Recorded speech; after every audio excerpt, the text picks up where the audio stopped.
é denominado. Denominado de quê, pô?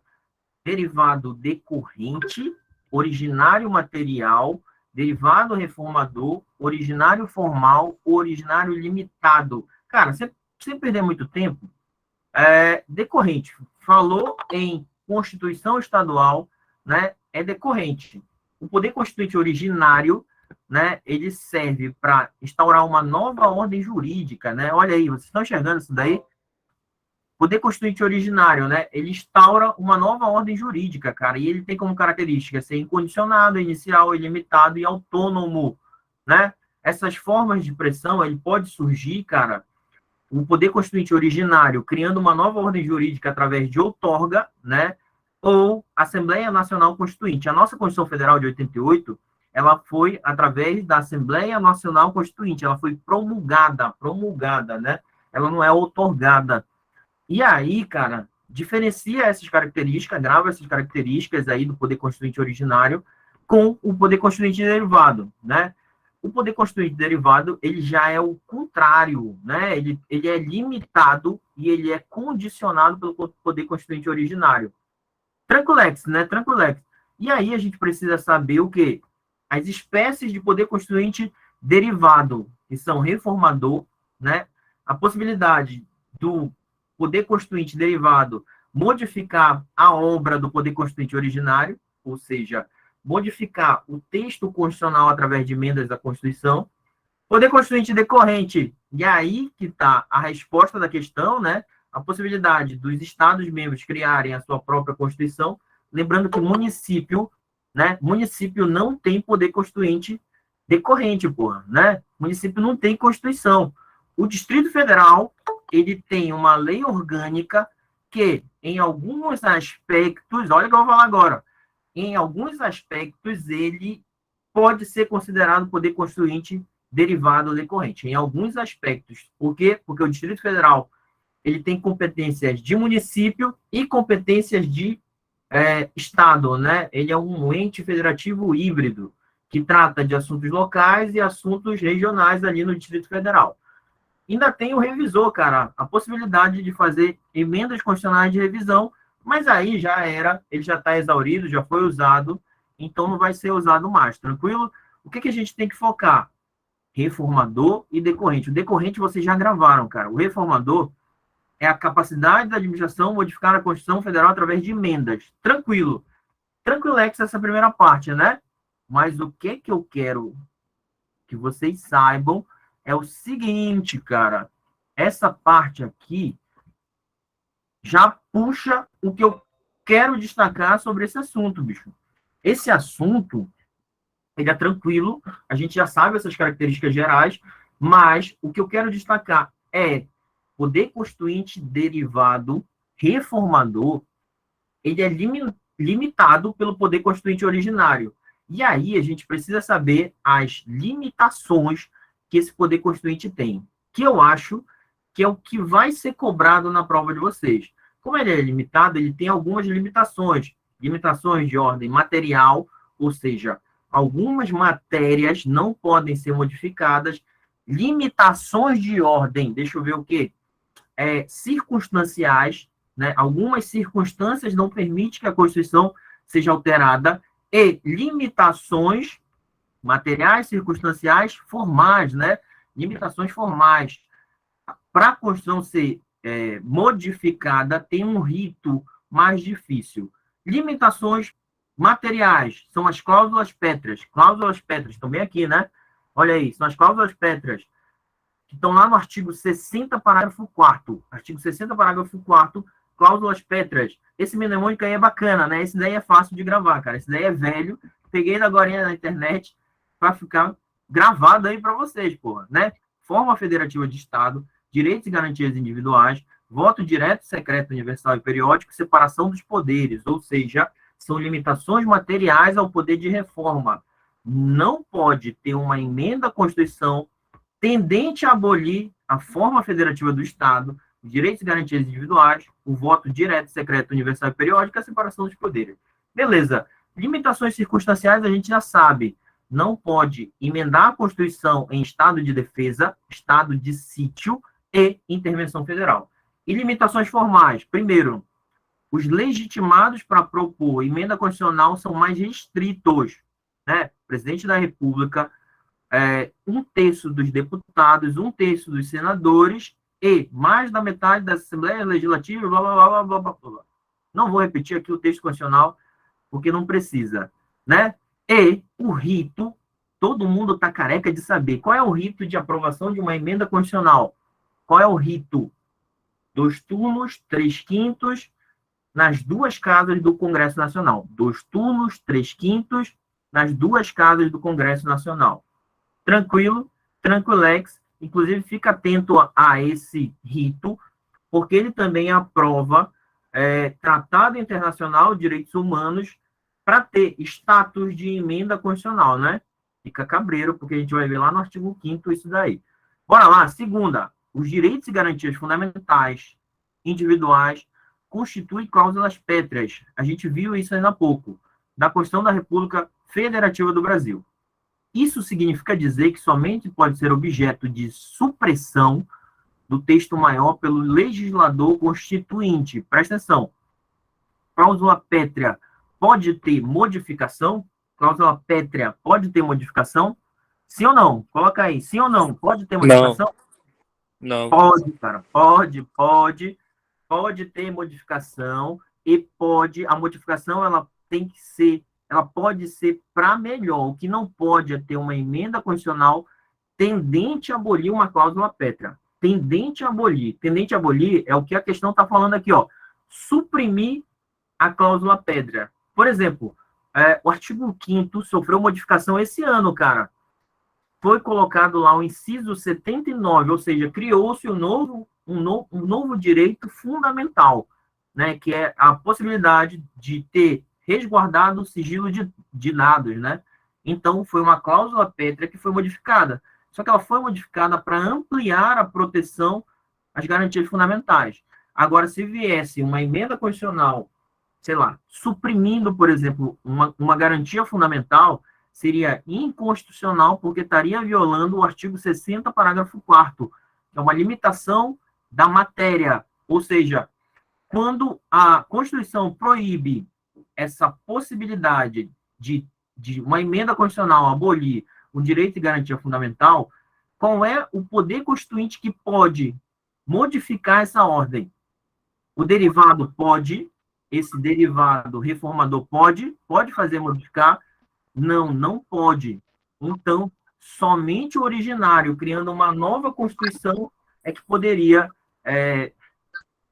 suprimir cláusula pétrea, porque a nova Constituição, ela acaba com a Constituição anterior. Ela acaba com a Constituição anterior e não se pode, como eu posso falar, alegar direito adquirido frente a uma nova ordem constitucional.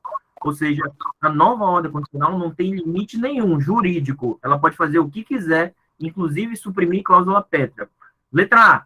Originário e pelo derivado, observado certas condições. O derivado pode suprimir cláusula pétrea? Não. Enquanto for vigente essa nossa Constituição Federal, o poder constituinte derivado não pode, cara, não pode fazer essa supressão de cláusula pétrea. Letra B, derivado e excepcionalmente pelo originário, excepcionalmente não. A regra é que o originário pode fazer qualquer mudança quando da nova ordem constitucional. O derivado não pode, cara, né? Nessa ordem constitucional é impensado que o poder constituinte derivado faça essa mudança. Tranquilo? Letra C, originário. Isso daqui é complicado, né? Originário, que deverá respeitar os direitos adquiridos. Pelo contrário, não existe direito adquirido frente à nova Constituição. A nova Constituição não respeita direito adquirido, ela faz o que quiser, né? Então não se pode alegar direito adquirido numa nova ordem constitucional. Tranquilex explica a característica política. Ei, sabia que eu não trouxe esse quadrinho, cara? Né? Sentidos da Constituição.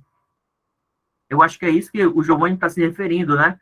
Sentidos da Constituição, sentido político, né? Feito lá pelo Carl Schmitt. Carl Schmitt, a Constituição é a decisão política fundamental de um povo, né? Carl Schmitt, né? Próxima aula eu trago um negócio desse daí, mas bora relembrar de forma rápida. Sentido jurídico, Hans Kelsen, né? A Constituição é a norma pura fundamental. Sentido político, Carl Schmitt, né? A Constituição é a decisão política fundamental.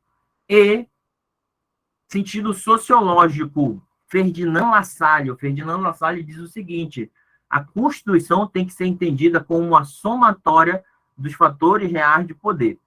Pode cair em prova? Pode, cara. Esqueci de colocar. Boa lembrança, boa lembrança. Tá todo mundo dominando isso daí, os sentidos da Constituição? Tá todo mundo dominando? Tá dentro desse primeiro tópico, Constituição, conceitos. Se for perguntar algo de conceito, vai perguntar os sentidos da Constituição, que são esses daí, ó. Então, anota aí. Sentido sociológico, Ferdinand Lassalle, né? A Constituição é a somatória dos fatores reais de poder, né? Sentido político, Carl Schmitt, a Constituição é a decisão política fundamental. E sentido jurídico, de Hans Kelsen, né? A Constituição é tido como a norma jurídica, a norma pura fundamental, né? A norma hipotética fundamental. É assim que diz, né? Tranquilo.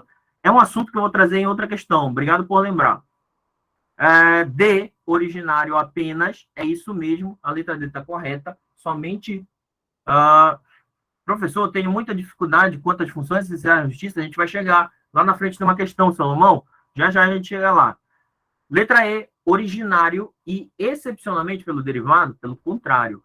E essa questão, ela não diz qual derivado, né? Ela fala derivado de forma genérica, derivado é gênero que tem espécies, o reformador, o decorrente e o revisor. Tranquilo esse primeiro tópico, tranquilo, sem trauma por aí. Eu acho que a gente deu uma boa revisada nele. Beleza? Show de bola? Bora seguir, 2 questõezinhas assim, rapidinho. Acho que eu levei uns 10 minutos. Bora lá, cara. Qualquer dúvida, dá um grito aí que eu tô por aqui. Bora lá na terceira. Deixa eu ver aqui a terceira. Já falei das cláusulas pétreas, não foi? Já falei isso daqui, ó. Cláusulas pétreas. Agora a gente vai falar de quê? Todo mundo pode pensar assim, porra, professor, as questões são muito básicas e tal. Não, cara. Às vezes a gente esquece o básico, tenta estudar o mais difícil, o mais aprofundado e esquece o básico. Às vezes, a informação básica salva a gente na hora de uma prova, né? Olha essa terceira aí, como ela é tranquila. Considere os seguintes crimes: tráfico de entorpecentes, racismo, ação de grupos armados, civis ou militares contra a ordem constitucional, Estado democrático, terrorismo e tortura. Cara, isso está lá no artigo 5º, começou direitos e garantias fundamentais, essa parte é direitos e deveres individuais e coletivos, lembrando que os direitos fundamentais vão do artigo 5º ao artigo 17, né, até partidos políticos. Então, tudo isso pode cair na prova de vocês. Eu nunca aposto em direitos sociais. Pode cair? Pode, bicho, mas eu não aposto, vai saber, né? Mas eu aposto muito em artigo 5º. A gente tem 79 incisos, eu acho que 4 parágrafos. Então, é texto pra porra. Então, a gente precisa dominar algumas informações do artigo 5º. Para a área policial, cara, é essencial dominar o artigo 5º. Dê uma leitura nele, assim, durante a semana. Sempre leia o artigo 5º, que pode vir uma questão da prova daí. É muito comum na carreira policial cobrar um artigo 5º, beleza? A Constituição Federal estabelece que são crimes imprescritíveis os que constam apenas ex. Trouxe isso daí para a gente relembrar o famoso ração, né? Esse mnemônico ele é antigo, mas ele salva uma vida, né? Todos aí, eles são inafiançáveis, não são? Todos, a Constituição fala, todos são inafiançáveis. Mas imprescritíveis só racismo e ação de grupos armados. Ação de grupos armados. São crimes que não prescrevem, ou seja, pode passar o tempo que for que o Estado não perde o poder punitivo, né? A possibilidade de punir o agente público por um crime que ele cometeu, seja racismo ou ação de grupos armados, beleza? Já a tortura, o tráfico, o terrorismo são crimes hediondos, e os crimes hediondos são inafiançáveis e insuscetíveis de graça ou anistia. Inafiançáveis e insuscetíveis de graça ou anistia. Lembrando que graça em indulto, quem dá é o presidente da República, né? E anistia, quem dá é o Congresso Nacional, Poder Legislativo, Congresso Nacional. Tranquilo? Tranquilinho? Tranquilinho até aqui, né? Ficou bacana essa parte aí. A Professor, resposta. Fala, pai. uma pergunta aqui. O presidente da República ele só pode dar a graça, né? Oferecer a graça, não é isso? Isso mesmo. Tá lá Mas ele não depende do Congresso, não, para Não, pelo contrário. oferecer. É ato de chefe de Estado. Tem lá no artigo 84 da Constituição Federal atribuições do presidente da República.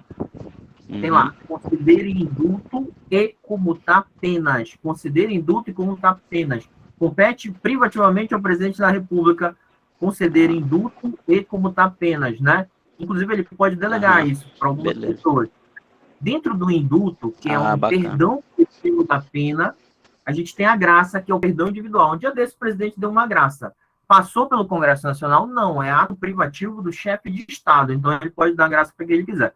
Já a anistia, né, tem que passar pelo Congresso, é algo feito pelo Congresso que concede anistia. Congresso Nacional, que é o Poder Legislativo da União. Já o presidente não, o presidente pode mandar ver da graça no indulto, ele faz o que ele quiser. Quem define o escopo de abrangência, como assim? Quem vai abranger esse indulto, essa graça, é o presidente da República. Tranquilo? Mas, olha, se for tortura, tráfico, terrorismo e crimes hediondos, aí não pode ter graça, né? Nem graça e nem anistia. Perfeito? Perfeito, tranquilez? Tranquilo, essa daí tava de boa. Passeio no parque, né? Piquenique lá no Parque do Forte. Só coisa boa. Bora começar um pouquinho ver o estilo de questão da FCC que eu aposto pro artigo 5º, cara. Aqui ainda é artigo 5º, e eu aposto nesse tipo de questão, assim, trazendo, sabe, aqueles incisos bem longos que tem na Constituição Federal, e no meio a FCC ela vai mudar alguma coisinha, cara. Vai mudar alguma coisinha. Bora lá. 4. No que concerne aos direitos... Peraí. No que concerne aos direitos e deveres individuais e coletivos, estendidos aos brasileiros e aos estrangeiros residentes no país, a Constituição Federal estabelece que, cara, esse comando ali é o caput do artigo 5º, né? Por exemplo, brasileiros e estrangeiros residentes no país terão direito, né, a garantia da vida, liberdade, né, igualdade, segurança, propriedade, respeito, tudo isso nos termos da Constituição, né? Só que esse estrangeiro residente no país pode aprofundar na prova de vocês, dizendo, olha, o STF entendeu que esse residentes no país não só se resume a estrangeiros que residem mesmo, né? Mas qualquer um que esteja em território nacional, seja ele brasileiro ou estrangeiro, vai ter direito a direitos fundamentais garantidos na Constituição Federal. Tranquilo? Só para eu dar um recado. Letra A. A criação de associações e, na forma da lei, de cooperativas dependem apenas de autorização sendo vedada a interferência estatal em seu funcionamento. Pelo contrário, né? Quando a gente olhar o artigo 5º, quando a gente for olhar o artigo 5º, você der uma lida, você vai ver que em vários pontos a Constituição diz, olha, para fazer tal atividade, independe de autorização, não precisa de autorização, não precisa pedir para ninguém. Por exemplo, um desses é criação de associações, cooperativas e sindicatos, né? Não precisa pedir autorização para ninguém e o Estado não pode interferir no funcionamento deles. Direito de reunião, precisa pedir autorização? Não precisa, né? Basta o prévio aviso. Liberdade de expressão, precisa pedir autorização para se manifestar? Não, cara, não precisa não. É independente de censura ou licença, tranquilo? Então essa daí tá errada, cara, porque não precisa de autorização para criar a associação, não, cara. Letra B. As associações só poderão ser compulsoriamente dissolvidas ou ter suas atividades suspensas por decisão judicial, exigindo-se, no primeiro caso, o trânsito em julgado. Perfeito, isso é texto constitucional, é uma aposta minha, suspensão e dissolução de associação. Suspensão e dissolução de associação, eu sempre aposto nesse tema, né? Tá aqui o esqueminha básico, tá lá no inciso 17, 18, 19, 20 e 21 da Constituição Federal. Pode constituir associação? Pode, para fins lícitos, vedada de caráter paramilitar. Só que o que é mais importante de associação é essa regrinha, né? Para suspender as atividades e para dissolver. Tanto para suspender quanto para dissolver, olha aí no quadro, precisa de decisão judicial, ou seja, reserva de jurisdição, né? Reserva de jurisdição. É um juiz que determina tanto a suspensão quanto a dissolução. Só que para dissolver, como é algo mais grave, como é algo muito mais grave, né? É uma dissolução compulsória, ou seja, contra a vontade dos associados, precisa essa decisão judicial ter o trânsito em julgado. Show de bola? Bola, professor, entendi tudo. Então, essa letra B tá corretinha, cara, tá corretinha. Pode tocar o barco, que é lá o texto constitucional. Só fiquem atentos nessa dinâmica aí, de dissolução e suspensão. Ambas precisam de decisão judicial, mas a primeira, a última, né, a dissolução precisa do trânsito em julgado. Letra C. As entidades associativas têm legitimidade para representar seus filiados judicial, mas não extrajudicialmente. Também está lá no meio do texto constitucional. Essa representação ela é judicial e extrajudicial, sem drama aqui. Letra D. No caso de iminente perigo público, a autoridade competente poderá usar de propriedade particular, mediante justa e prévia indenização em dinheiro. Tá certo essa letra D, cara? Tá certo isso daí? Isso daí tá errado, bicho. Sabe por quê? O nome disso é requisição administrativa. Na requisição administrativa, que é esse o fundamento mesmo, né?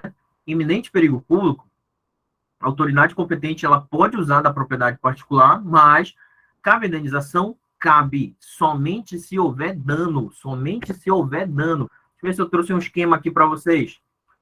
Aqui, olha, cara, caiu na última prova isso daqui, desapropriação, né? A gente tem várias formas de intervenção do Estado na propriedade, né? E o artigo 5º diz, olha,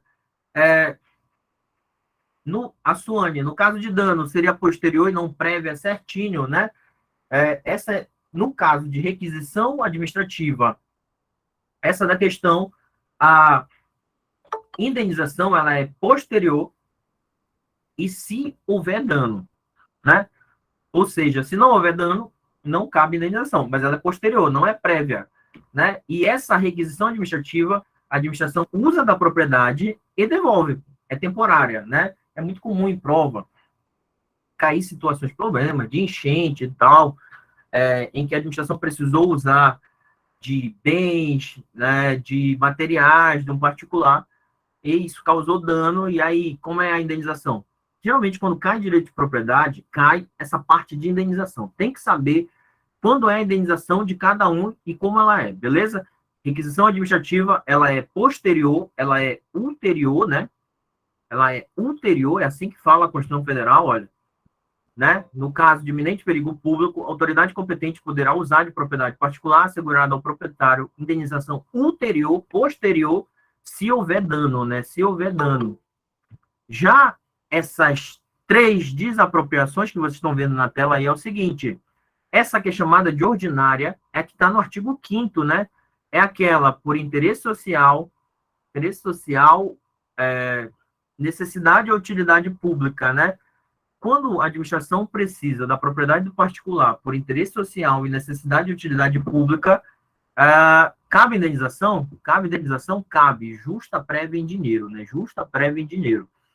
Essa confiscatória ou sancionatória está lá no artigo 243 da Constituição e ela trata, e quando eu dou aula eu digo, olha, sancionatória, confiscatória, porque o Estado vai lá e não paga indenização nenhuma quando a pessoa está traficando droga e está utilizando de trabalho escravo na propriedade, né? Vai ficar gravada a aula, sim, vai ficar gravada, e aí eu vou disponibilizar depois para vocês. Já o descumprimento da função social, né?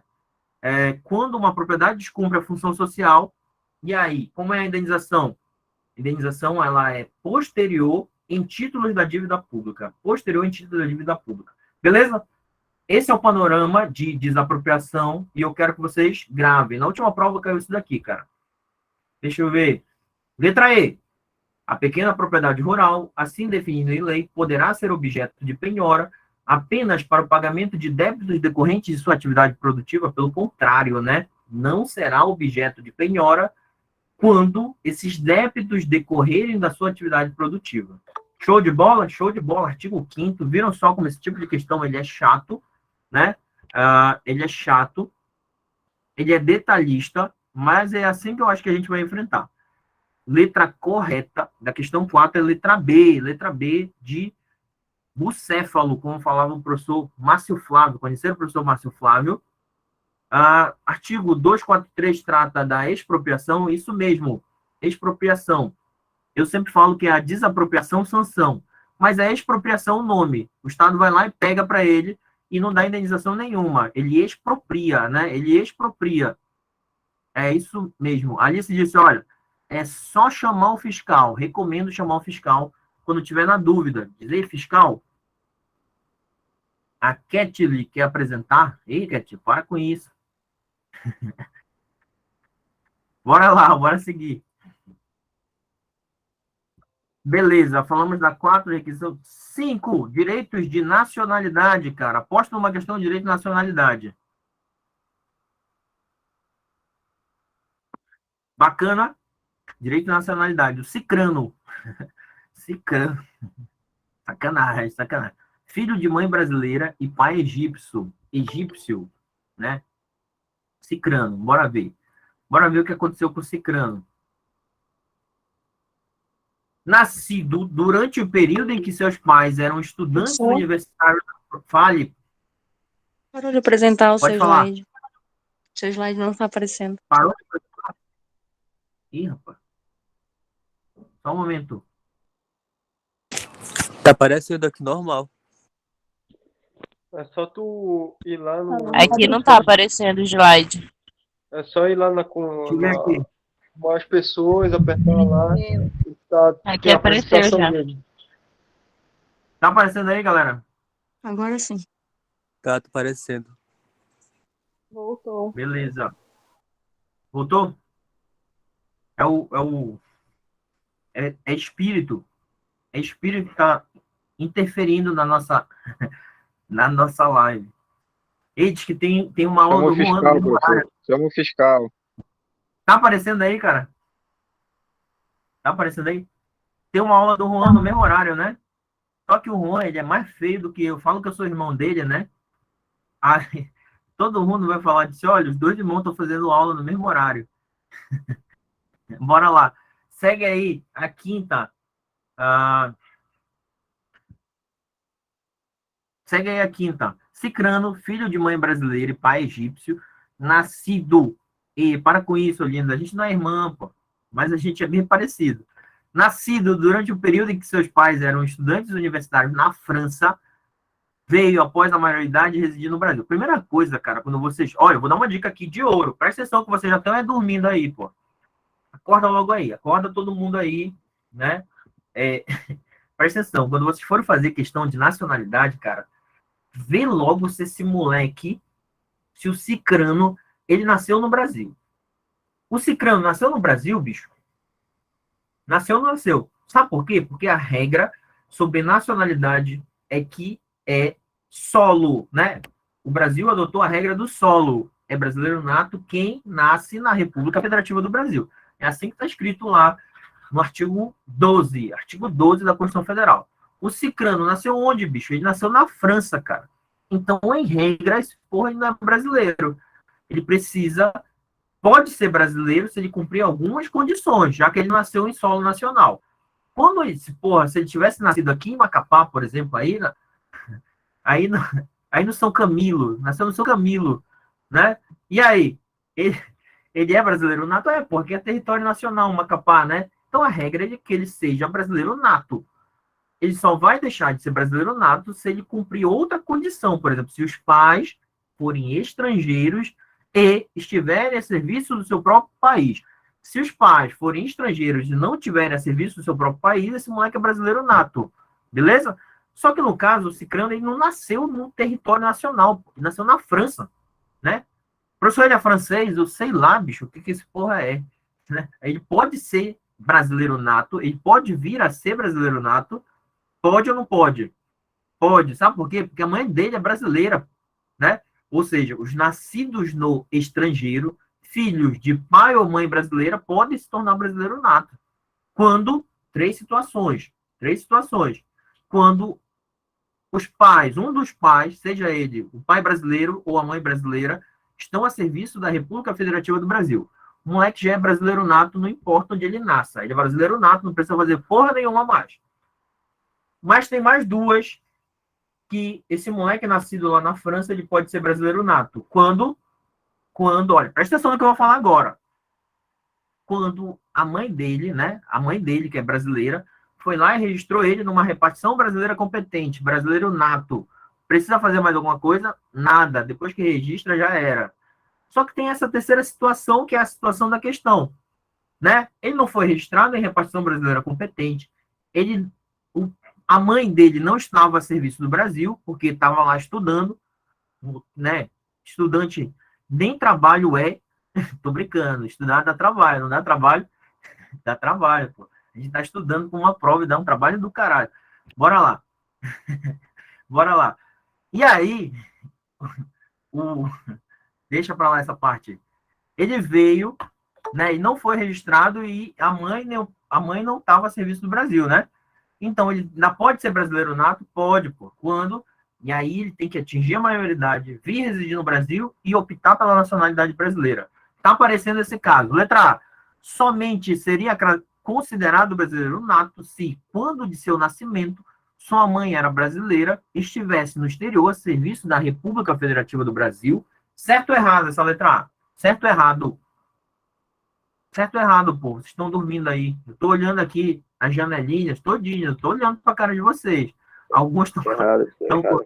Tá errado, pô. Sabe por quê? Porque fica cabreiro com somente, né? Na hora da prova, tá sentado lá, o coleguinha do lado tá fazendo um barulho desgraçado, você se concentra, pô. Aí você olha somente e diz assim, epa, isso tá errado. Esse somente deixa errado, né? Sabe por quê? Porque tem outras possibilidades desse brasileiro, nascido no estrangeiro, filho de brasileiro, ser considerado brasileiro nato. Lembrando que basta um genitor, seja o pai ou a mãe. Beleza? Beleza. Letra B. Poderá vir a ser brasileiro naturalizado se efetivamente residir no país por até 15 anos ininterruptos, desde que requeira a nacionalidade brasileira. Essa regra é para estrangeiros de qualquer nacionalidade. Só que a gente está tratando de um filho de brasileiro, né? E quando é filho de brasileiro nascido no estrangeiro, tem a possibilidade de ser brasileiro nato ou naturalizado? Nato. Nato. Então, pronto. Então, a gente não discute essa regra aí de naturalização. E essa regra tá certinha, pô. Né? Tá certinha. Mas faltou a parte... pode ser naturalizado estrangeiro de qualquer nacionalidade que resida há 15 anos ininterruptos sem condenação penal. Desde que requeiram, né? Naturalização tem que requerer, pô. Não tem naturalização que você compra um Amapacap e ganha uma naturalização, pô. Né? Que nem ganha o carro, ganha... Não, pô, tem que requerer. Show de bola? C. É considerado brasileiro naturalizado, o cicrano é considerado brasileiro naturalizado desde o momento em que fixou residência no país, já que é filho de mãe brasileira, estando sujeito, contudo, à extradição na hipótese de cometimento de crime comum a partir de então. Brasileiro nato pode ser extraditado? É um tema que pode cair aqui, que é lá do artigo 5º. Não. E cair aqui em naturalização. Nacionalidade. Pode ser extraditado, brasileiro nato? Pelo Brasil, não, né? Pelo Brasil, brasileiro nato jamais é extraditado. Mas, né? brasileiro naturalizado pode ser extraditado em duas situações: em caso de crime comum praticado antes da naturalização e tráfico de drogas, tráfico ilícito, entorpecente de drogas afins. Aí não importa se é antes ou depois. E esse negócio, no momento que ele fixou a residência, ele vai ser brasileiro, seja ele nato ou naturalizado, jamais, pô. Ele tem que optar depois de atingir a maioridade. Tudo tranquilo por aí? Tudo tranquilo, tudo tranquilo. Letra C. É considerado brasileiro naturalizado. Ei, pô, já li essa daí, letra C. E o caso do jogador Robinho, hein? O Robinho, ele foi condenado na Itália, né? Ele foi condenado na Itália lá, enfim, por crime contra a dignidade sexual. Na última instância da corte italiana. Beleza, é um crime comum, né? Crime comum. E aí, o que o Robinho fez para fugir dos efeitos da condenação da Itália? O que ele fez? Ele fugiu para o Brasil, né? Ele veio para o Brasil. Chegando aqui, a Itália pode requerer a extradição do Robinho? Até pode, mas o Brasil não vai mandar, pô, porque o Robinho é brasileiro nato. Brasileiro nato não extraditado pelo Brasil de forma direta, não extraditado. Então, com o Robinho, enquanto ele estiver aqui no Brasil, né, ele não vai ser extraditado. Beleza? Beleza. Agora, imagina que ele sai do Brasil e é pego em outro lugar. O outro país pode extraditar o Robinho? Pode. O que não pode é a extradição ativa do Brasil, de um brasileiro nato, para outro país. Tranquilo? Tranquilex. Deixa eu ver a letra D. Será considerado brasileiro nato se optar a qualquer tempo pela nacionalidade brasileira, caso que não estará sujeito à extradição, nem mesmo na hipótese de comprovado envolvimento de tráfico ilícito de entorpecentes. Corretinho, né, cara? Corretinho isso daí. Ei, depois de atingida a maioridade, se ele vier a residir no Brasil e a qualquer tempo depois de atingida a maioridade, se ele optar pela nacionalidade brasileira, cara, ele não vai ser extraditado, não, porque ele é brasileiro nato. Isso mesmo. Então, não importa se ele cometeu tráfico de drogas ou crime comum. Se tornou brasileiro nato desde o nascimento. Desde o nascimento. O nome disso é nacionalidade potestativa. Anota aí, pô. O nome disso é nacionalidade potestativa. Ih, cara, tava em maiúsculo. Parece que eu tô gritando, né? Nacionalidade potestativa. Vocês entenderam? É esse caso aí do terceiro. Deixa eu olhar aqui o slide. Essa resposta está correta. Coloquei aqui, ó. Coloquei aí no slide para vocês as regrinhas de se considerar brasileiro nato ou naturalizado. Sempre que eu dou aula, eu digo que a naturalização, a nacionalidade, é um vínculo jurídico do Estado com o indivíduo, bicho. Então, regra de soberania nacional, pô. Né? Não tem lá fundamento da República Federativa do Brasil, soberania. Então, pronto, não é o Estado soberano, então é o Brasil que decide quem é o seu brasileiro nato, pô. Quem é o seu nacional, né? E quando ele dá ou não dá a naturalização, que é a chamada nacionalidade secundária. Tranquilo até aqui? Deixa eu olhar vocês aqui. Deixa eu olhar aqui vocês. Tudo tranquilo aqui nos grupos? Tudo tranquilo por aí? Tranquilo, né? Só dê uma lida nisso daqui. Brasileiro nato e naturalizado, cara, porque é importante para a prova de vocês isso daí. Viram que eles misturaram regrinha de nato e naturalizado? Cara, tem que saber. Fala um pouquinho sobre o naturalizado. O naturalizado, né, tem a possibilidade de alguém ser naturalizado brasileiro quando cumpre as regras da legislação, tá ali, ó, os que, na forma da lei, adquiriram a nacionalidade brasileira, e pro originário de língua portuguesa, país de língua portuguesa, né, basta 1 ano de residência e idoneidade moral. O Brasil, ele pode negar essa naturalização aí, porque essa daí não é direito do requerente, né? Já a segunda, não. Letra B, estrangeiros de qualquer nacionalidade residentes no Brasil, né? Há mais de 15 anos ininterruptos, sem condenação penal, desde que requeram a nacionalidade brasileira. Essa daí é a nacionalidade extraordinária, o nome disso daí que a doutrina chama, e o Brasil não pode negar caso a pessoa requeira. Alguém pode se tornar brasileiro naturalizado por casamento, por ter filho brasileiro. Não, pô, precisa requerer, pô, né? Tem que fazer a requisição. Naturalização precisa de requerimento da parte. Pô. Tranquilo? Tranquilo, professor. Entendi tudo. Não é assim que vocês falam? Letra E. Somente seria considerado brasileiro nato se, quando de seu nascimento, houvesse sido registrado em repartição brasileira competente. Mesma coisa da letra A, né? Esse somente, né? Tá errado.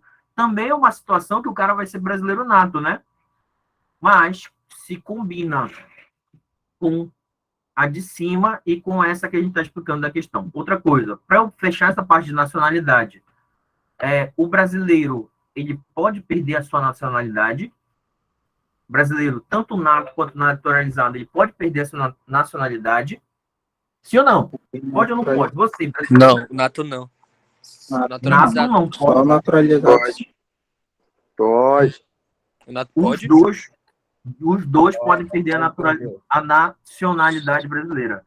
Tanto o nato quanto o naturalizado pode perder. Quando de forma voluntária o cara adquire outra nacionalidade. Eu tô doido para ser chinês. Aí eu vou lá, adquiro a nacionalidade chinesa. No momento que eu adquiri a nacionalidade chinesa, eu perdi a brasileira. Se de forma voluntária, Tinha as duas. eu fui lá e adquiri a nacionalidade de outro país, pô. Então, não importa se é nato ou naturalizado, a pessoa perde, pô, a nacionalidade brasileira. Só não perde algumas situações. Aí tem que saber, essa daí que eu queria falar, pô. Tem que saber essas três aí, ó.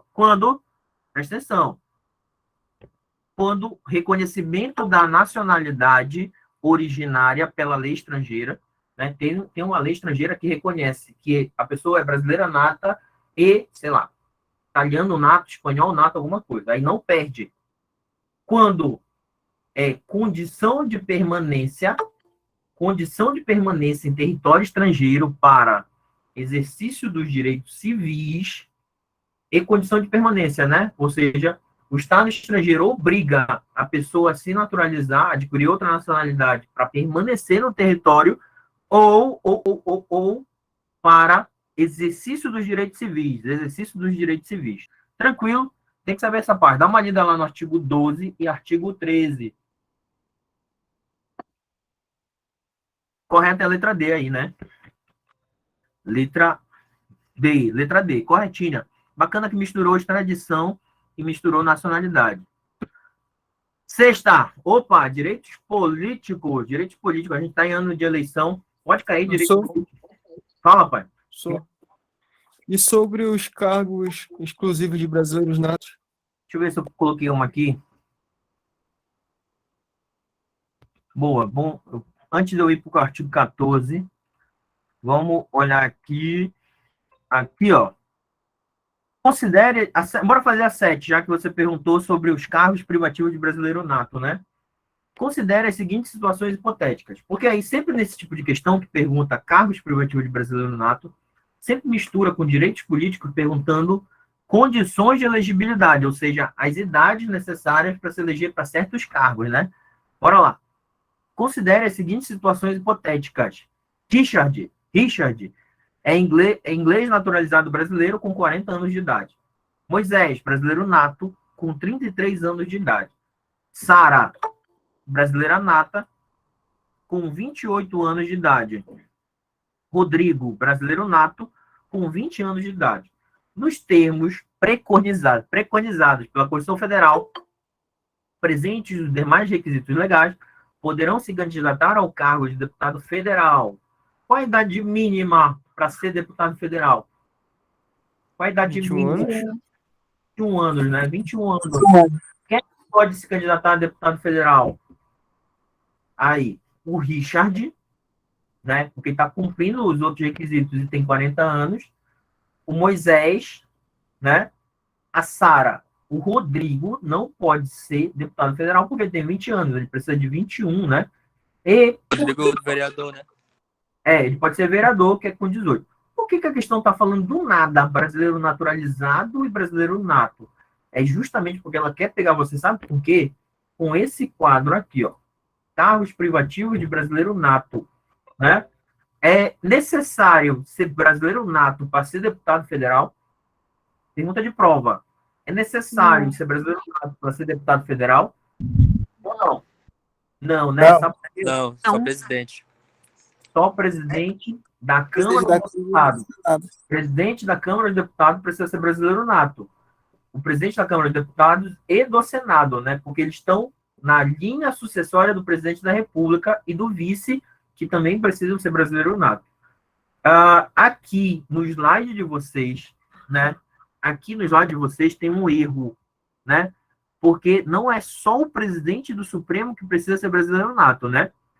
São todos os ministros do Supremo, porque o presidente está na linha sucessória do presidente da República. Então, são todos os ministros do Supremo. São os 11, pô. Né? Aí tá só o presidente, mas não é só o presidente, não. São os 11. Corrija aí. Quem imprimiu, corrija, anota aí. Né?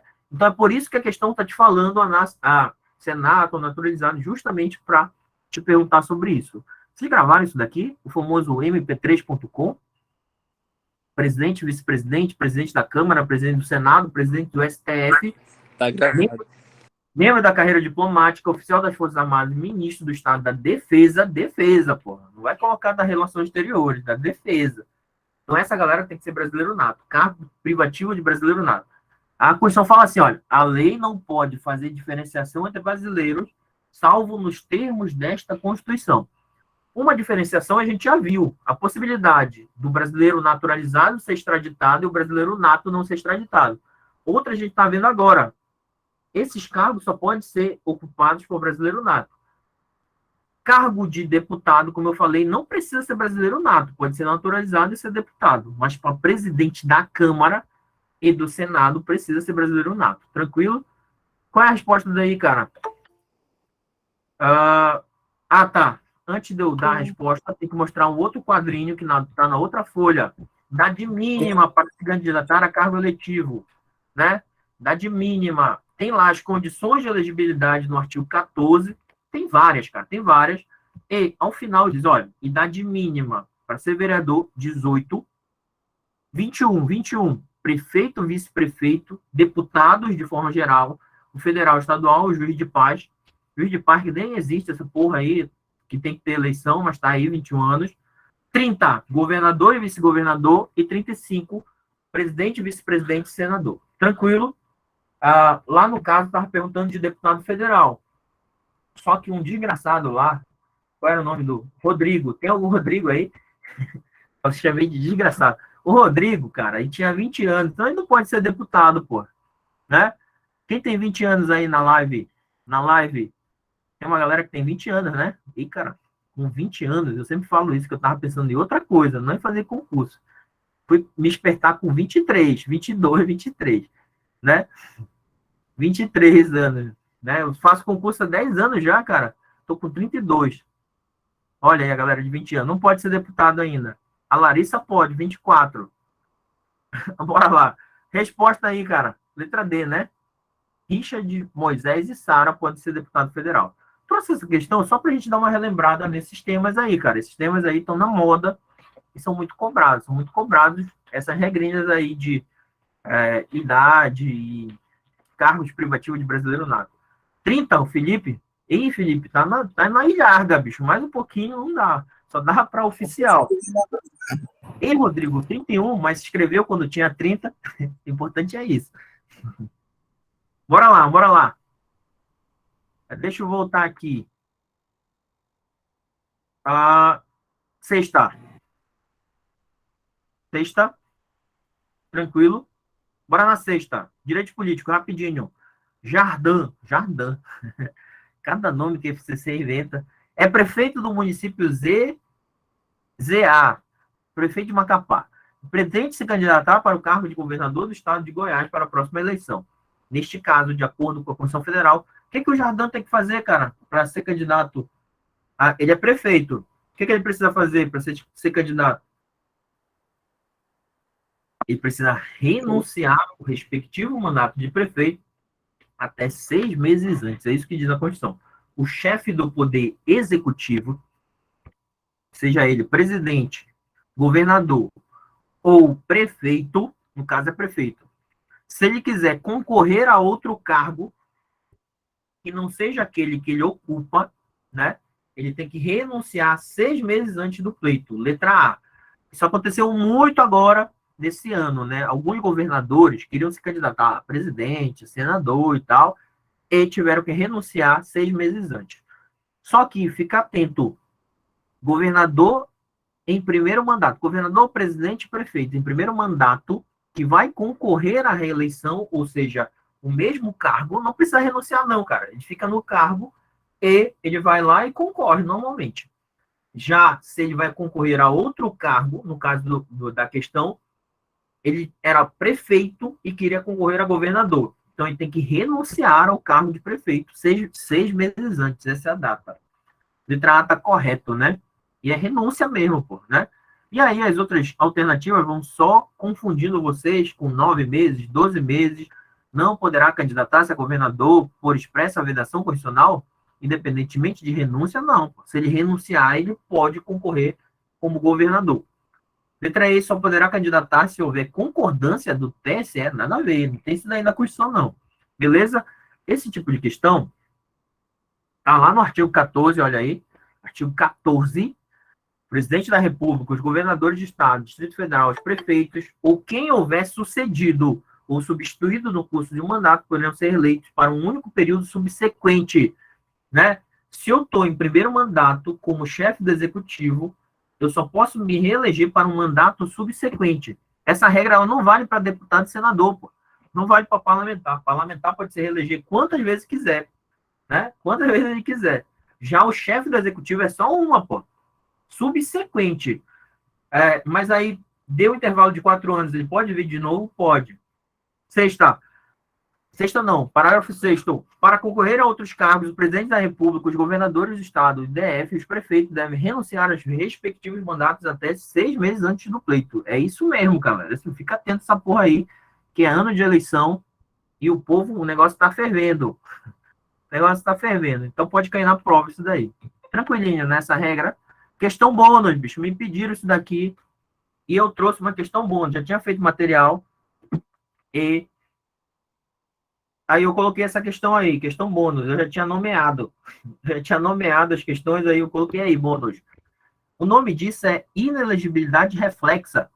Célia acabou de ser eleita governadora de um estado do Brasil e seu marido, Adolfo, pretende concorrer à prefeitura de um município pertencente a esse mesmo estado nas próximas eleições municipais. Nesse caso hipotético, considerando apenas as informações fornecidas, o Adolfo pode concorrer, cara, a esse cargo aí de prefeito dentro do estado em que a mulher dele é governadora? Pode concorrer ou não? Seria o caso de inelegibilidade reflexa? É isso mesmo, né? Inelegibilidade reflexa. É esse o termo que a gente precisa usar para definir esse instituto. Antes de eu continuar, marca o professor lá no Instagram e diz, olha, o professor está dando aula, cara, bacana. Tá aí o meu Instagram, até coloquei. Qualquer coisa, segue lá também, cara. Segue lá. Quem não segue, segue lá. Aqui dá para fazer propaganda, né? Segue lá, que eu divulgo as outras lives, essas coisas. Marca lá. Antes de eu explicar essa parte, vamos dar uma olhada aqui o que diz a Constituição Federal. A Constituição diz assim, olha, são inelegíveis no território de jurisdição do titulado executivo, né? Prefeitos, governadores e presidentes. Os parentes consanguíneos ou afim até segundo grau, né? Consanguíneos ou afins ou por adoção até o segundo grau. Prefeito, governador e presidente, né? Ou seja, o nome disso é inelegibilidade reflexa. Se eu sou governador, prefeito ou presidente de um determinado território, os meus parentes até segundo grau não podem ser eleitos para nenhum cargo. Olha aí, ó. Cônjuge ou parentes ou afins até segundo grau do presidente são inelegíveis para qualquer cargo no país. Só que tem uma coisinha. Salvo, a Constituição fala assim, salvo se já forem detentores de mandato eletivo e forem candidatos à reeleição. Professor, ele poderia se candidatar a um cargo federal no Poder Executivo? Não entendi a pergunta, Juan. Se puder repetir aí a pergunta, não vi o contexto. Já o governador, se eu for governador de um território, os meus parentes até segundo grau são inelegíveis para qualquer cargo no mesmo estado, salvo se já forem detentores de mandato letivo. Prefeito, são inelegíveis para qualquer cargo no mesmo município. Tranquilo? E aí estão os cargos. Fala, pai. Tipo, um caso hipotético, minha mulher, por exemplo, ela se considera minha parente? Considera minha parente? É tua cônjuge. Isso. É tua cônjuge. Ela é tua cônjuge. A Constituição fala cônjuge, parentes consanguíneos ou afins, por afinidade. Quem é o teu parente consanguíneo por afinidade? Olha aqui quem é o teu parente consanguíneo por afinidade. Dá para ver aí? Vocês estão vendo aí? Trouxe aqui grau de parentesco, não precisa a gente decorar. É só para a gente dar uma visualizada. Principalmente porque a Constituição fala que são inelegíveis os parentes de segundo grau, pô. Então, se uma questão trouxer, por exemplo, um tio, olha aí, ou um primo, tio é terceiro grau, pô. Tá aí na tela aí de vocês, quer ver? Olha aí, né? E primo é quarto grau, na linha colateral, né? Bisavô é terceiro grau, então bisavô pode se eleger. E bisneto também pode se eleger. Quem não pode se eleger? Quem é que não pode se eleger? No amante é o quê? Rapaz, para com isso, deixa esse assunto para lá. Fala em amante, o pessoal já fica até nervoso, né? Deixa para lá. Vamos seguir o texto constitucional, porque o texto constitucional não faz referência a amante.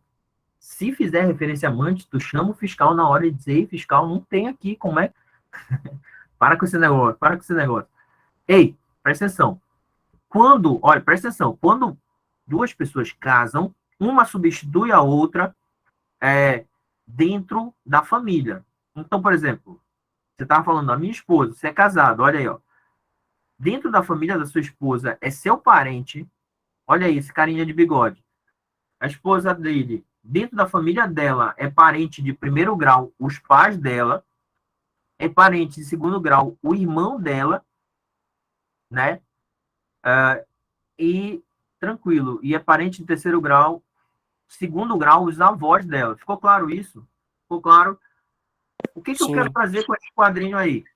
Bicho, se cair tio e cair primo, pode se eleger no território de jurisdição do titular do cargo? Pode, porque é terceiro e quarto grau. O resto, dê uma olhada aí para a gente visualizar. E eu quero também fazer um alerta para vocês. Tem a súmula vinculante 13, porra. Anota aí, súmula vinculante 13. A súmula vinculante 13, ela veda nepotismo, né? Nepotismo é vedado, a nomeação de parente para cargo em comissão é vedado até até o terceiro grau, pô. E, cara, para com esse negócio daí, diamante. Deixa para lá. Bora focar aqui. Foco. Tranquilo? Tranquilíssimo. Bora voltar para a questão. Tem mais alguma coisa? Tem, cara. Presta atenção. Súmula vinculante 18. Para fechar. Professor, eu lembro que falaram sobre concunhado. Não sei se era esse nome. O concunhado, cara, é o quê, bicho? Eu não sei. Concunhado. Ele tá onde aqui, cara? Não sei, te juro. No caso, seria o esposo da tua cunhada, no caso, né? Ah, é? O esposo da tua cunhada. Então, a minha cunhada é irmão da minha esposa. A tua cunhada, né? Isso. Irmão? Então ele é parente de primeiro grau. Parente de primeiro grau, com cunhado. Sabia disso? Por quê? Porque ela está casada e aquele cara substitui ela na família dela, entenderam? Por isso que é primeiro grau. Professor, Primeiro ou segundo? Segundo, né? Segundo. Fala, pai. por exemplo, minha esposa ela é governadora do estado. Eu poderia me candidatar a presidente da República por ser relacionado à União? Pode. Eu teria Pode. problema. Porque é mais abrangente, Pode, né? Mais abrangente. Mais abrangente pode. Bora seguir aqui, cara. Beleza. Letra A. Não pode concorrer ao cargo de prefeito, pois é inelegível no território de jurisdição do titular, o cônjuge do governador, salvo se Adolfo já for prefeito daquele município e candidato à reeleição, Certinho, certinho, isso mesmo. Letra A tá correta. Trouxe essa questão só para a gente lembrar essa parada aí de inelegibilidade reflexa. Não vou perder tempo com a outra, porque tá tudo errado, pô. Vai complicar a cabeça de vocês. Mas para fechar, olha esse alerta aqui, ó. Casei, né? E no meio do meu mandato sou prefeito e me separei. Essa separação afasta a inelegibilidade da minha cônjuge, hein? Afasta? Não afasta, porra. Não. Súmula vinculante 18. A dissolução da sociedade ou do vínculo conjugal no curso do mandato não afasta a inelegibilidade reflexa. Essa daí que veda a eleição de parente até segundo grau do chefe do Poder Executivo. Show de bola? Show de bola, pessoal. Só afasta quando o cara morre. Quando a pessoa morre. Quando morreu, aí pode se candidatar. Professor, mas isso daí é só quando eles estão casados legalmente, né? No papel, tudo mais. Civil, pô, né? Casamento civil, cara. Casamento civil, né? Isso. Tudo legal. Oitava, olha aí, oitava. A Constituição Federal, no inciso 1º do artigo 24, estabelece que compete à União, aos Estados e ao DF legislar concorrentemente sobre direito tributário. Isso daí é organização político-administrativa. E eu trouxe essa questão porque eu aposto nesse ponto aqui de organização político-administrativa. É o seu papel decorar competências privativas da União, né? Artigo 21. Competências privativas? Não, competências exclusivas. Artigo 21. Artigo 22, competências privativas. Artigo 23, competências comuns de todos os entes federativos, inclusive municípios. E artigo 24, competência concorrente. A questão já está te dizendo que o artigo 24 trata da competência concorrente entre a União, Estados e DF, e um dos direitos que é possível que se legisle concorrentemente é direito tributário. Os outros você tem que saber. Penitenciário, urbanístico, financeiro, econômico, tributário e orçamento. Não está aí, bicho, não está aí. É competência privativa da União. Direito penal, processual, marítimo, aeroportuário, civil, né? Do trabalho, tudo essa porra é privativa da União. Só que você tem que saber o que eu quero que você foque nas regras da competência concorrente, né? A União, ela faz normas gerais, né? Faz normas gerais. Se ela não fizer as normas gerais, os estados podem fazer normas gerais e normas suplementares, beleza? Tranquilo, bora lá. De acordo com o texto constitucional, no que se refere à competência para legislar sobre direito tributário, letra A. Inexistindo lei federal sobre normas gerais, os estados exercerão a competência legislativa plena para atender suas peculiaridades. Letra A, corretinho, vem de cara. E eu quero que você saiba esses parágrafos aí, ó. Olha aí, ó. No âmbito da legislação concorrente do artigo 24, a competência da União é para fazer o quê? Normas gerais, pô. Já faz só as normas gerais. É só isso que a União vai fazer, pô.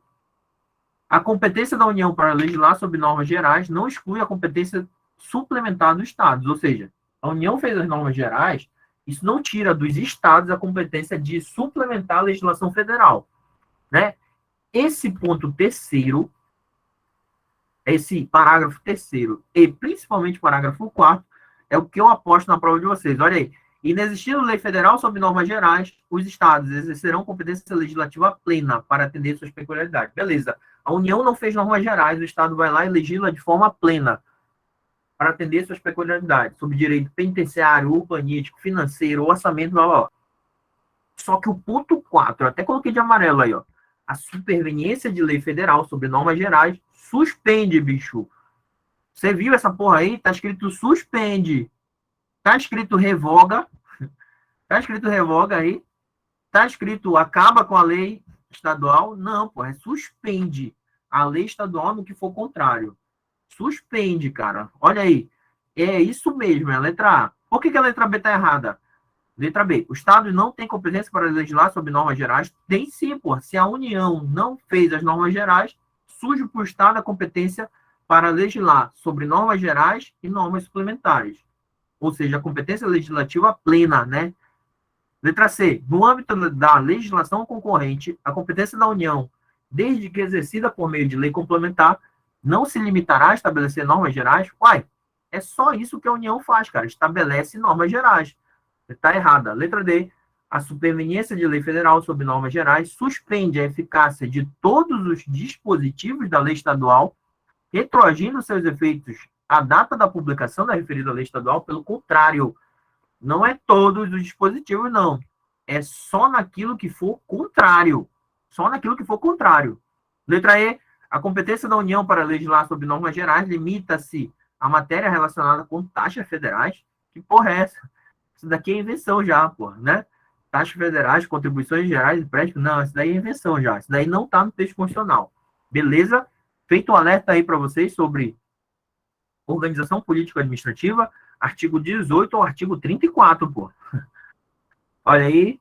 Aí tem aqui umas regrinhas sobre os entes federativos, né? Sobre como se divide competência através da preponderância de interesse. Então, a ex-competência, você dê uma lida depois. Está aqui um quadrinho dividindo todas as competências, dê uma lida. Onde é que está o ponto? Você vai gravar também que o Estado ele pode explorar gás canalizado e instituir região metropolitana. Só isso. O resto é tudo da União e o município faz interesse local. Tranquilo? Tranquilo. Bora lá.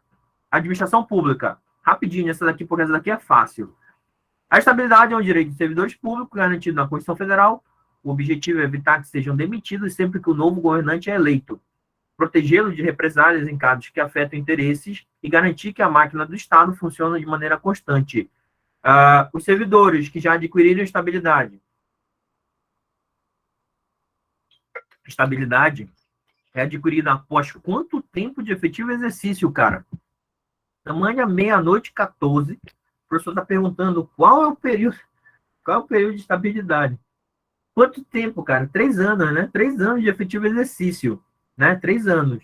Para ser vitalício, o membro do Ministério Público e o juiz precisam de 2 anos de efetivo exercício. Nesse período em que a pessoa entra em exercício até se tornar estável, o nome disso é estágio probatório, né? Estágio probatório, em que a pessoa é avaliada, né? Após adquirir estabilidade, o servidor de cargo de provimento efetivo. Quem são vitalícios? São magistrados, membros do TCU e membros do Ministério Público. Magistrados, membros do TCU e membros do Ministério Público. Membros dos tribunais de contas, no geral, né? Eu falei TCU, mas pode ter TCU e TCE. Magistrados, sejam eles de primeiro, segundo, né? Tribunal Superior, e membros do Ministério Público, são vitalícios, pode ficar vitalício. Já o servidor civil, ele fica estável, né? Após 3 anos de efetivo exercício. Quando ele fica estável, ele tem uma garantia de só ser desligado do serviço, ou seja, perder o cargo em algumas situações. Bora lá. Letra A. Podem perder o cargo em virtude de sentença judicial transitada em julgado. É uma das possibilidades de perda do cargo do servidor de cargo de provimento efetivo, lembrando que é só o servidor de cargo de provimento efetivo que fica estável. Empregado público não fica estável e ocupante de cargo em comissão jamais fica estável também, né? Beleza? Trouxe aqui, olha. Possibilidade de perda do cargo público pelo servidor estável. Sentença judicial com trânsito julgado. Processo administrativo disciplinar. Procedimento de avaliação periódica de desempenho. Esses estão no artigo 40, 41 da Constituição. E tem lá no final, na parte de econômica, redução de despesas para adequação dos gastos dos entes federativos. O servidor estável, ele pode perder o cargo se não tiver dinheiro para pagar, pô. Mas isso daí é medida drástica. O normal é que o servidor estável só perca o cargo em 3 situações: sentença judicial, processo administrativo disciplinar e avaliação de desempenho. Lembrando que processo disciplinar e avaliação de desempenho tem que ter ampla defesa e contraditório, né? Tranquilo, tranquilo. Tranquilinho isso daqui, né? Isso daqui pode cair tanto em direito constitucional quanto em direito administrativo. Eu aposto lá em direito administrativo, mas eu trouxe aqui para a gente dar uma olhada. Dar uma bisulhada. Professor? Fala, pai. Procedimento de avaliação periódica de Desempenho. Seria o quê? Não entendi isso daí. Avaliação periódica de desempenho é assim, cara. tá trabalhando, tu tá desenvolvendo o teu serviço normal, tá trabalhando, e a tua chefia imediata ou uma comissão específica, ela fica avaliando se o teu desempenho é satisfatório ou não é satisfatório. Se ela avaliar que o teu desempenho não é satisfatório, você pode ser desligado por insuficiência de rendimento. Você não tem rendimento funcional. Ou seja, essa avaliação ela é periódica. Não importa se você tem 20, 30 anos, se você for avaliado mal, você pode perder o cargo por isso. Tranquilo? Tranquilinho? Posso seguir aqui? Bora lá, bora lá. Força na peruca, moleque. Força na peruca aí. Deixa aqui eu ver.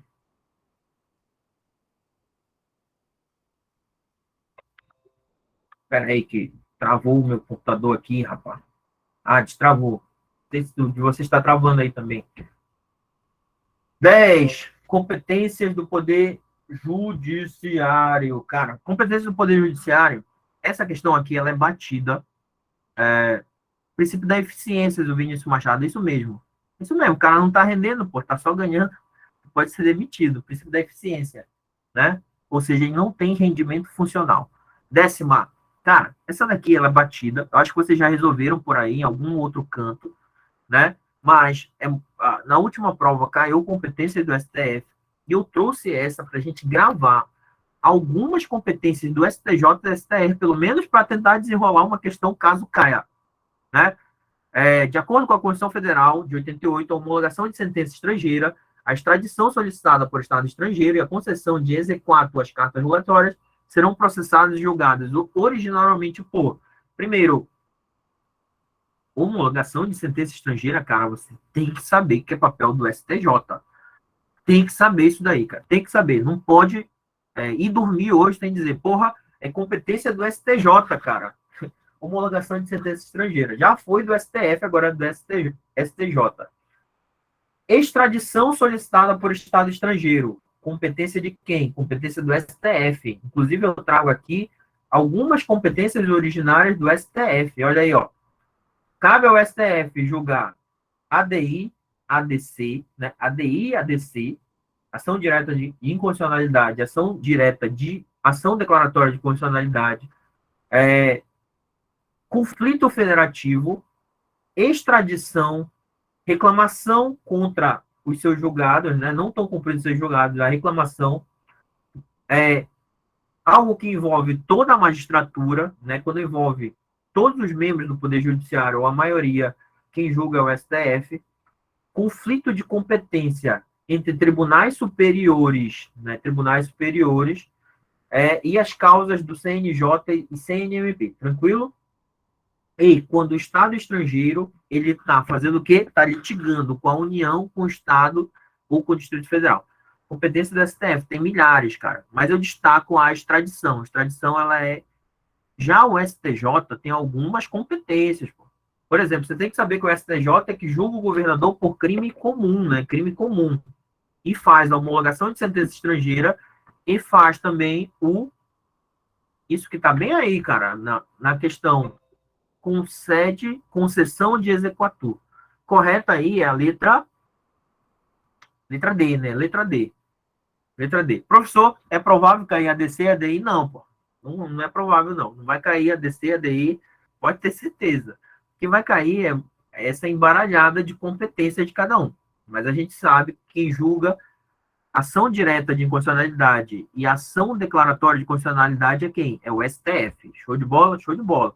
Agora a gente vai fazer um passeio por Poder Legislativo e Poder Judiciário.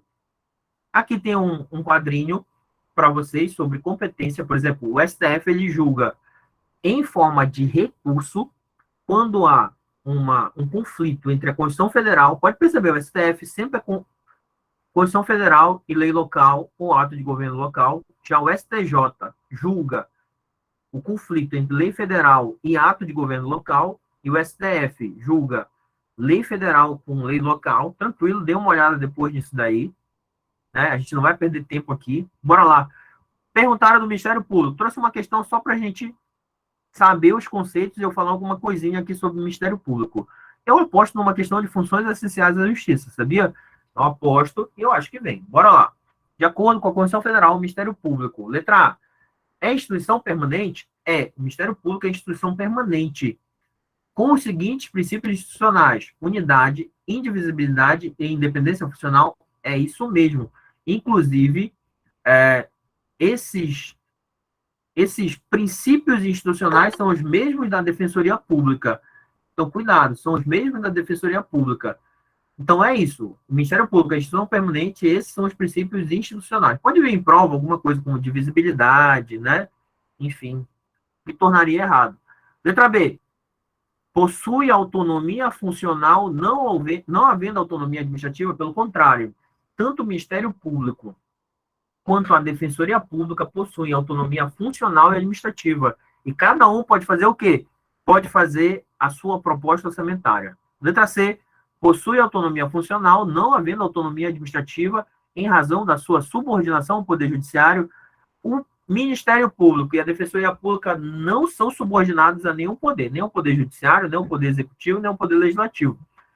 Esses órgãos, eles são de natureza constitucional e cada um tem a sua proposta orçamentária, a sua independência funcional e a sua independência administrativa. Tanto que eles vêm separados na Constituição, né? Eles vêm de forma apartada, né? Eles não fazem parte de um poder específico. Letra D. Elaborará sua proposta orçamentária dentro dos limites estabelecidos na Lei Orgânica da Magistratura? Não, pô. Na Lei de Diretrizes Orçamentárias. Letra E. Elaborará sua proposta orçamentária dentro dos limites estabelecidos no regimento interno do STF? Não, pô. LDO. Autonomia funcional. Ministério Público. Outra coisa. Dica de prova. Gravem as garantias do membro do Ministério Público também são as mesmas garantias do magistrado, do juiz substituto, do juiz, de forma geral. E outra, grave as vedações, principalmente aquela que diz que o membro do Ministério Público, o juiz, não pode exercer nenhuma função pública, salvo uma de magistério. Tranquilo? É curtíssimo, funções essenciais da justiça. Então, a gente não pode perder um ponto por falta de leitura. Fica cabreiro com a AGU. A AGU serve para outra coisa, né? A AGU serve para representar a União e assessorar o Poder Executivo, né? Aconselhamento e assessoramento, consultoria ao Poder Executivo. E a Defensoria serve para defesa judicial e extrajudicial de forma gratuita aos necessitados. Tranquilo? Então, isso daí, cara. De regra, não foge disso daí quando a gente vai ver funções essenciais da justiça. Bora lá para outra. Olha aí do Ministério Público. Tem aqui o esqueminha do Ministério Público para você nunca mais esquecer. O Clisman falou que o Ministério Público tem muitas coisas parecidas com o Estatuto da Magistratura. Se eu fosse apostar numa questão de Poder Judiciário, seria ali naquela parte inicial de disposições gerais, justamente falando sobre o Estatuto da Magistratura, aquelas regrinhas de promoção de juiz, né? Promoção por antiguidade, merecimento, vitaliciamento, né? Sobre as sessões que têm que ser públicas, enfim. Toda aquela parte ali chata, falando sobre órgão especial, tudo aquilo lá eu acho que é algo que a gente tem que dar um foco assim bem. A gente fica se preocupando com STF, STJ, e às vezes a gente perde o básico que está ali no artigo 92 ao 99. Vai cair precatório? Não, não vai cair precatório. Presidente da República, bora lá, Poder Executivo. Vocês querem intervalo, cara? Vocês querem dar um intervalo? Querem continuar? Tá de boa aí? Não, bora continuar. 7 questões, marcha, 7, 8.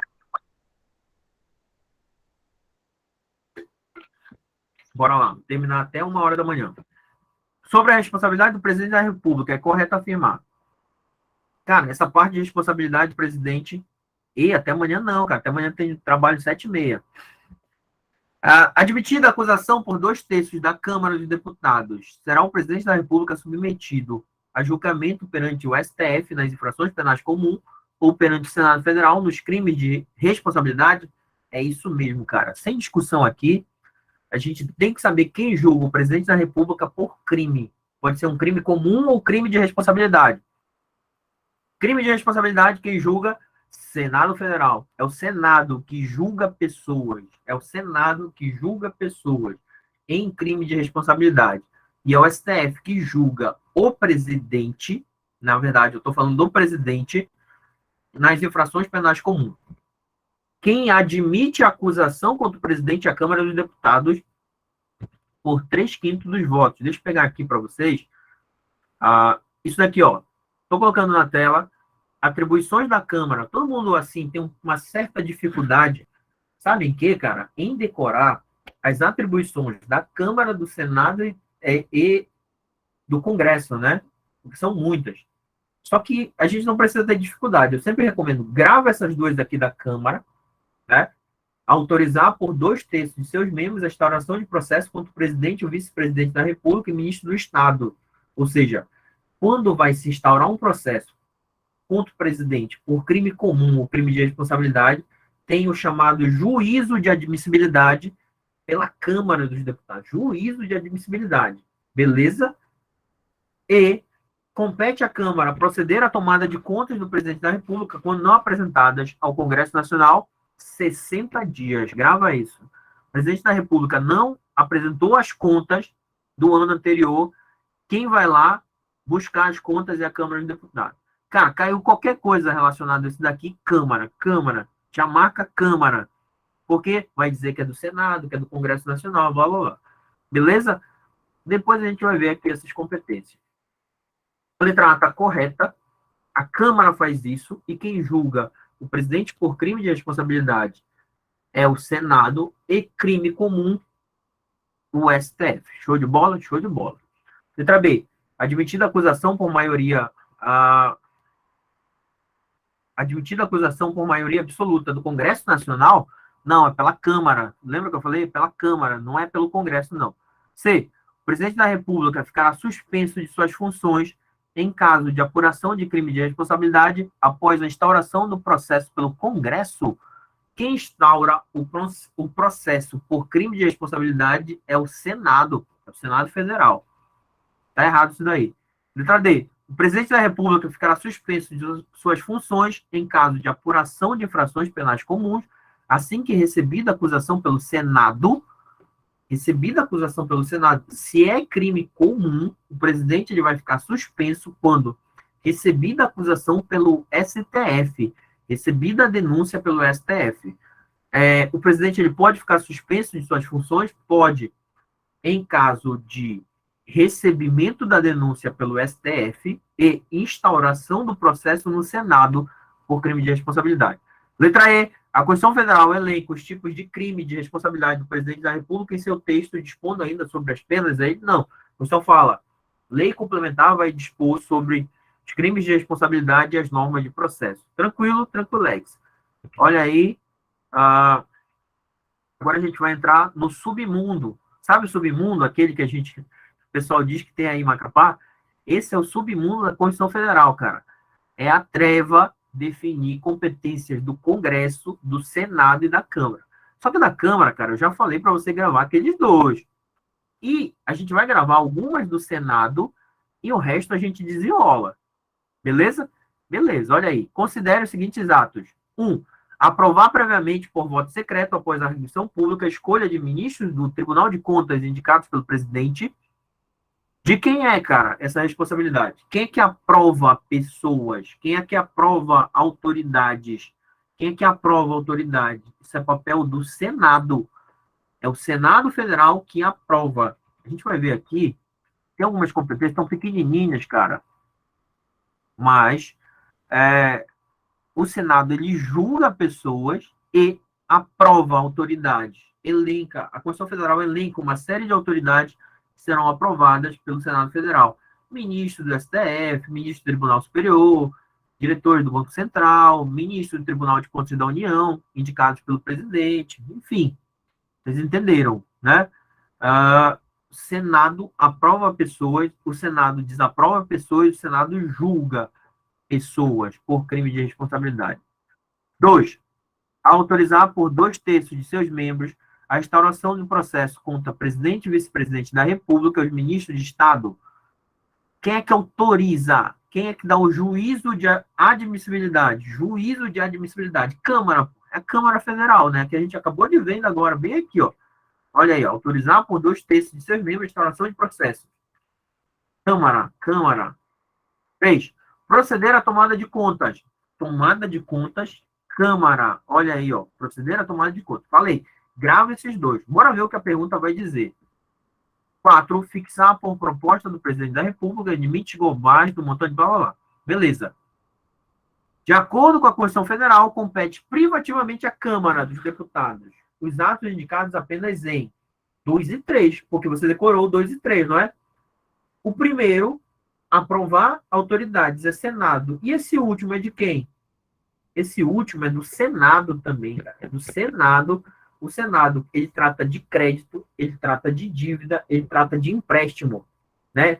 E aí, ó, fixar por proposta do presidente da República limites globais para o montante da dívida, trata de dívida também, consolidada da União, Estado, DF, município.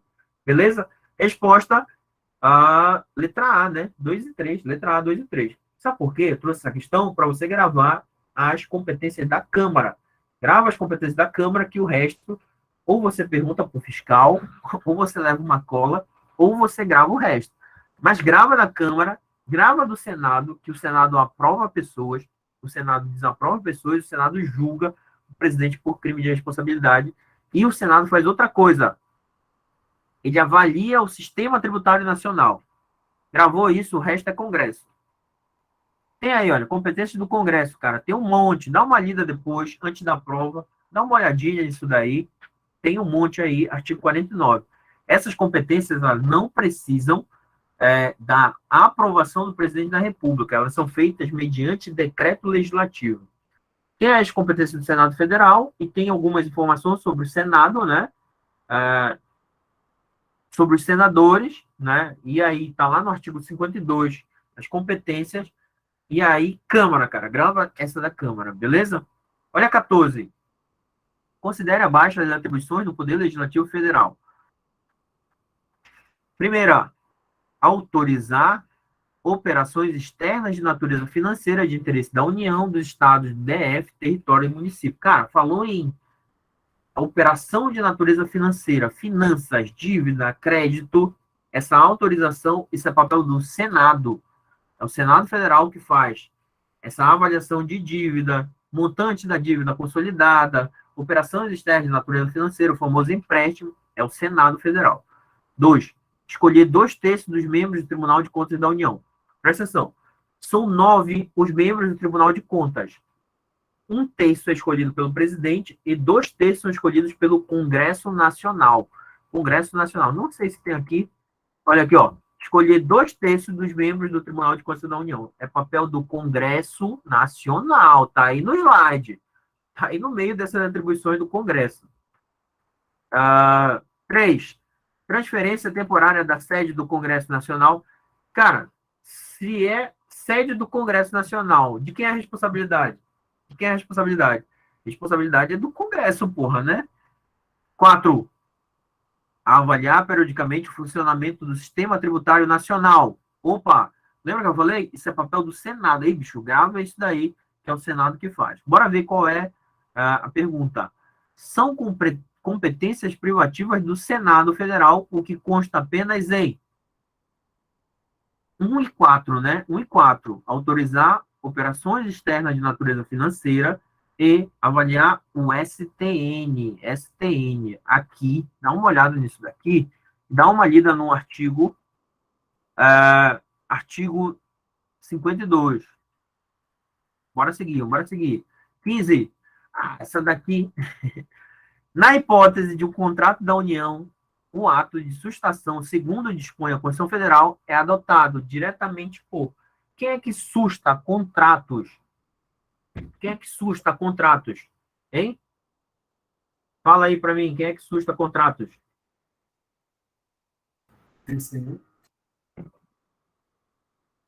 Congresso Nacional. Um Tribunal de Contas da União, olha, o controle externo é exercido pelo Congresso Nacional com auxílio do Tribunal de Contas da União. Lá nas atribuições do Tribunal de Contas diz, olha, o Tribunal de Contas ele pode sustar atos. Só que quando se trata de sustação de contratos, quem vai sustar diretamente é o Congresso Nacional. Cabe ao Congresso Nacional a sustação de contrato, beleza? Se o Congresso Nacional não resolver em 90 dias, aí o Tribunal de Contas pode resolver sobre isso, né? Que artigo tem isso? Cara, artigo 70 e artigo 71. Essa competência do Congresso Nacional está no artigo 49. Artigo 49, tá? Beleza? 70 a 71. A última prova, bicho, a última prova caiu uma questão do TCU, bicho. Não foi? A gente pensa que vai cobrar alguma coisa do Poder Legislativo, cobrou o Tribunal de Contas da União. É papel do Tribunal de Contas da União fazer o controle externo, auxiliando o Congresso Nacional. Só que o TCU não susta contrato. Quem susta contrato é o Congresso Nacional. Está lá no meio das atribuições do Congresso. Deve estar por aí. Deve ter por aí alguma coisa. Beleza? Mas está no artigo 70 e artigo 71. Letra B, correta. 15, olha aí, a respeito do Congresso Nacional, considerem. Essa está na parte de disposições gerais. Disposições gerais. Tranquilo? O número total de deputados será estabelecido por lei complementar? Certo ou errado? O número total de deputados será estabelecido por lei complementar? Tá certo ou tá errado isso? Isso tá certo, cara. Tá lá na Constituição que no ano anterior às eleições, será feito um ajuste, pô, através de lei complementar, tá certo. Cada território elegerá 4 deputados, certinho, número fixo, né? Número fixo. Número de deputados do território é número fixo, 4. Já nos entes federativos, é no mínimo 8 e no máximo 70. E isso depende do tamanho da população. 3. Cada senador será eleito com um suplente. Um suplente não, pô. 2 suplentes. Tranquilo. 4. O Senado Federal compõe-se de representantes dos estados e do DF, eleitos pelo sistema proporcional. Errado. Os deputados federais, eles são eleitos pelo sistema proporcional. Os senadores são eleitos pelo sistema majoritário. Os senadores representam os entes federativos. Os deputados representam o povo. Tranquilo? Está correto o que consta apenas aí. O que é que está correto aí, cara? Para a gente ir logo rumando para a vida. O que é que está correto? A primeira está correta. A segunda está correta. A terceira está errado, porque não é um suplente. E a quarta está errado, porque não é sistema proporcional. É sistema majoritário. Então está correto 1 e 2, letra C. C de contra-cheque gordinho, que você vai correr atrás no domingo, né? Quem é que vai ter um contra-cheque gordo?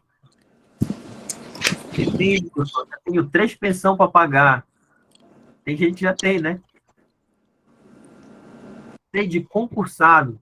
Ontem eu ouvi falar a letra C, os caras falaram um negócio do professor André, né? O professor André que fala uma parada aí de C de não sei, esqueci. C de quê que ele fala? Hein? Não me lembro, alguma coisa aí, uma parada. Sei de coisa que 16, fez, olha aí, você não lavar. É isso mesmo, tá vendo só? Porra, é doido. 16. Considera as seguintes competências ao Poder Legislativo Federal. Eita, porra, de novo, professor. Porra, Poder Legislativo vai me matar. Primeira, dispor sobre os limites globais e condições para a operação de crédito. Falou em crédito, bicho. Você lembra de quem? Crédito. Você lembra de quem? Crédito. Crédito. Na hora, quando eu já falei isso, ó. Falou em dívida, falou em crédito, falou em empréstimo, né? Você lembra de quem? Senado, pô. Na hora, você já lembra do Senado, esse é o papel do Senado. Dispor sobre os limites globais e condições para a operação de crédito externo e interno dos estados e DF. Senado. 2. Estabelecer limites globais e condições para o montante da dívida mobiliária. Dívida, olha aí de novo. Dívida, crédito, Senado de novo. 3. Avaliar periodicamente o desempenho das administrações tributárias da União, dos estados, do DF, municípios. Epa! E aí? Quem é isso daí? Essa é do Congresso Nacional. Essa daí eu trouxe a pegadinha de prova. Porque toda hora eu fico falando, olha, crédito, né? Mas avaliar o desempenho da administração tributária é Congresso Nacional. E quarta, julgar anualmente as contas prestadas pelo presidente da República. Essa daí tem que saber, pô. Quem é que julga as contas do presidente? É o Congresso Nacional, não é? Congresso Nacional. A Câmara, ela toma as contas se o presidente da República não entregar no prazo correto, 60 dias após aberta a sessão legislativa. A Câmara toma. O presidente entregou as contas, prestou contas, quem julga é o Congresso Nacional. Só que antes o Congresso ele manda para o Tribunal de Contas da União e o Tribunal de Contas da União dá um parecer prévio. O Tribunal de Contas da União não julga as contas do presidente, quem julga é o Congresso Nacional, só que antes o Congresso manda para o Tribunal de Contas e o Tribunal de Contas dá um parecer prévio. Beleza? Beleza. Se não for o presidente, é julgado pelo TCU. Tirando o presidente, todas as autoridades administrativas são julgadas pelo TCU, mas o presidente é julgado pelo Congresso Nacional. À luz da Constituição da República, referidas competências são exercidas, respectivamente. Olha, letra A, tem Câmara dos Deputados, está errado, porque a Câmara não tem essas competências aí, a gente já decorou. Letra E, Câmara dos Deputados, está errado, né? Deixa eu ver aqui. Então, sobrou a letra B, a letra C e a letra D. Eu sei que a letra A é Senado, então não é a letra B e a letra C. Então, é a letra D, Senado, Senado, Senado e Congresso Nacional. Senado, Senado, Senado e Congresso Nacional. Senado, Senado, Senado e Congresso Nacional. Tô certo ou tô errado? A resposta correta é a letra D? É a letra D, eu acho que é a letra D. Se eu tiver errado, depois me corrija aí, pô. Bora lá, pra gente ir rumando pra beira. Ainda tem mais questão. A Constituição Federal autoriza a tomada de contas. Quem é que toma contas, pô?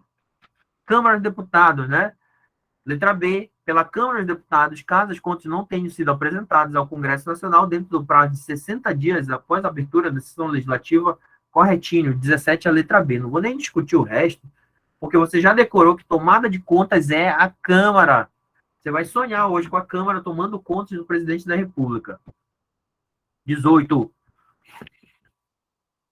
Considere os seguintes atos. Aprovar previamente por voto secreto, após a arguição pública, a escolha de ministro do Tribunal de Contas da União indicados pelo presidente. Isso é papel de quem, cara? Aprovar autoridades. Quem é que aprova autoridades? Senado, né?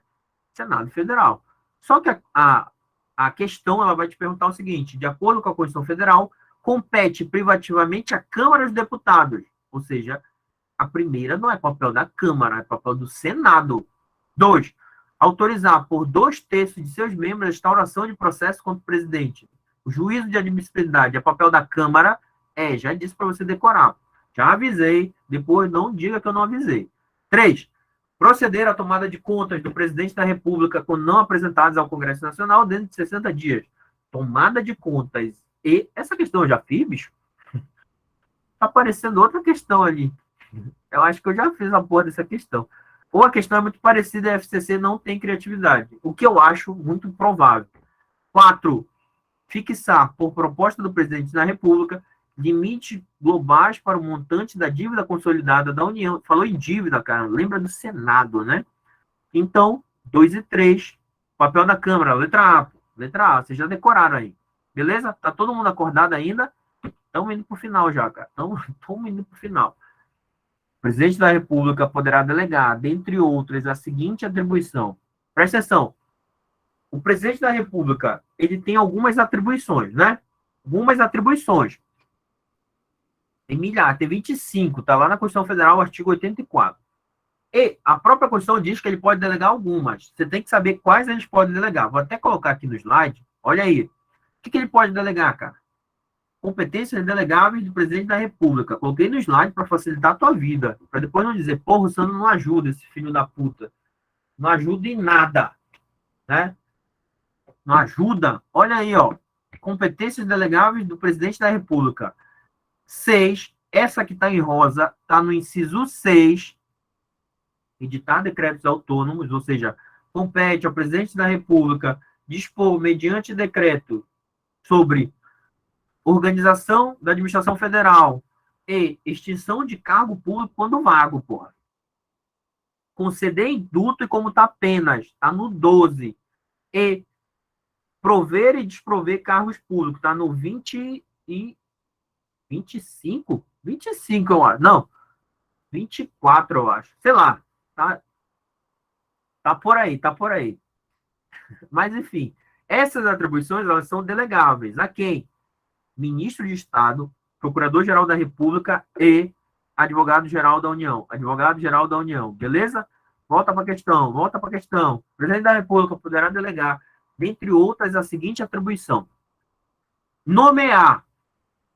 O Advogado-Geral da União, ele pode delegar essa atribuição de nomear o AGU? Não, porra, é papel só dele. Não está ali naquelas atribuições delegáveis, então ele não pode delegar. B. Nomear e exonerar ministro de Estado. Tá ali, cara. Tá ali não tá ali não, olha aí. Tá ali? Não, pô. Não tá ali não, isso é papel só dele, pô. C. Vetar projeto de lei parcialmente? Não, pô, isso é papel do Presidente da República exclusiva. É competência exclusiva, indelegável. Celebrar tratados de convenções sujeitos a referendo do Congresso? Pelo contrário, também não. Isso é papel, inclusive, de chefe de Estado. Presta atenção. Letra E. Prover cargos públicos federais na forma da lei. É isso. Olha lá, ó. Prover e desprover cargos públicos federais na forma da lei. Ele pode delegar? Pode. Então, aí, para quem ele pode delegar? Tranquilo? 20. Eu repeti 20 e 20, né? 20 e 20. Então, tem mais três questões. Considere a seguinte situação hipotética. Essa é fácil, né? Gilberto é presidente da República e Vera é vice-presidente da República. Gabriela é presidente da Câmara, Úrsula é presidente do STF e Soraya é presidente do Senado. Em caso de impedimento de Gilberto e de Vera, que são presidente e vice, serão sucessivamente chamados para o exercício da presidência. Qual é a linha sucessória da presidência da República? Essa daqui, porra. Essa daí é sacanagem se tu não acertar, pô. Vou te daria porrada se tu não acertar. Presidente, vice-presidente, presidente da Câmara, presidente do Senado e presidente do STF. Qual é a sequência correta? Por exemplo, quem é a presidente da Câmara? Gabriela. É a Gabriela que é a presidente da Câmara, né? Então só pode ser a letra A ou a letra B, né? Qual é o segundo? Presidente do Senado. Quem é o presidente do Senado? É a Soraya, né? Opa, então é a letra A, pô. Gabriela, Soraya e Úrsula. Olha aí, ó. Chefia do Executivo Federal. O presidente da República, ele é ou sucedido ou substituído pelo vice-presidente. No caso de impedimento tanto do presidente quanto do vice-presidente, aí surge, na linha sucessória, o presidente da Câmara, o presidente do Senado, o presidente do STF. Show de bola? Show de bola. Isso daí era tranquilex. Isso daí, se cair na prova, todo mundo acerta, né? Se tu errar, bicho, tu tava na posição 100, tu vai para a posição 2.600. Tô brincando, vai. E, professor, o que foi que aconteceu lá? Você lembra aquele fato lá que o Sarney, ele assumiu lá, não foi a presidência temporariamente? Qual foi qual foi o acontecido para que ele chegasse que o da Câmara não pudesse, nem o vice? Quando isso, cara? Não tô lembrado dessa história aí, não. Quando ele era presidente do Senado, Sarney, sim, do Senado. Quando ele era presidente Na verdade, do Senado? eu nem lembro se ele era do Senado, mas aconteceu um fato aí que ele foi, não sei se era da Câmara também. Não, foi Sarney, José Sarney. Sacana. Quando ele foi presidente ou quando ele foi presidente do Senado? Não, ele assumiu temporariamente quando era, se eu não me engano, era a Dilma no tempo. Sarney foi vice-presidente do Brasil. Ele assumiu o pra cargo de presidente. Eu vou buscar essa coisa aqui na internet. Depois tu me dá essa Teve um informação tempo- lá. Vou lhe dar essa informação. Depois tu me dá essa informação lá. Qual é que a gente tá, cara? 21. Considerando o regramento para fechar, é 21. É a última. Beleza. Deixa eu ver quanto tempo eu já tenho de live. Já 2 horas. Foi o que eu programei. 2 horas. Bora lá, cara. Bora lá. Quinta-feira eu vou fazer outra. Amanhã não vai dar, pô. Porque eu vou ter aula até 10 da noite. Aí eu não vou fazer live, não. É doido. Hoje eu não tinha aula à noite, aí deu para fazer. Mas quinta-feira eu vou fazer uma. Show de bola? Terça e quarta eu tenho aula até 10 da noite. Porra, para fazer uma live 11 da noite eu vou me matar, né? Quinta, eu acho que é de ADM de novo, né? ADM. Aí depois, sexta ou Corujão, sábado. Corujão? Não, tá doido. 21, olha aí, ó. Ah, é o Davi, porra, não era o Sarney, não. O Davi é porque tinha viajado o presidente, o vice-presidente, e foi junto o presidente da Câmara, né? Como ele estava na linha sucessória, ele assumiu a presidência durante alguns dias, né? Bora lá, para fechar. Considerando o regramento constitucional do Poder Executivo, é correto afirmar que, letra A, compete privativamente ao presidente da República prestar contas ao Congresso Nacional do exercício anterior dentro de 90 dias da abertura.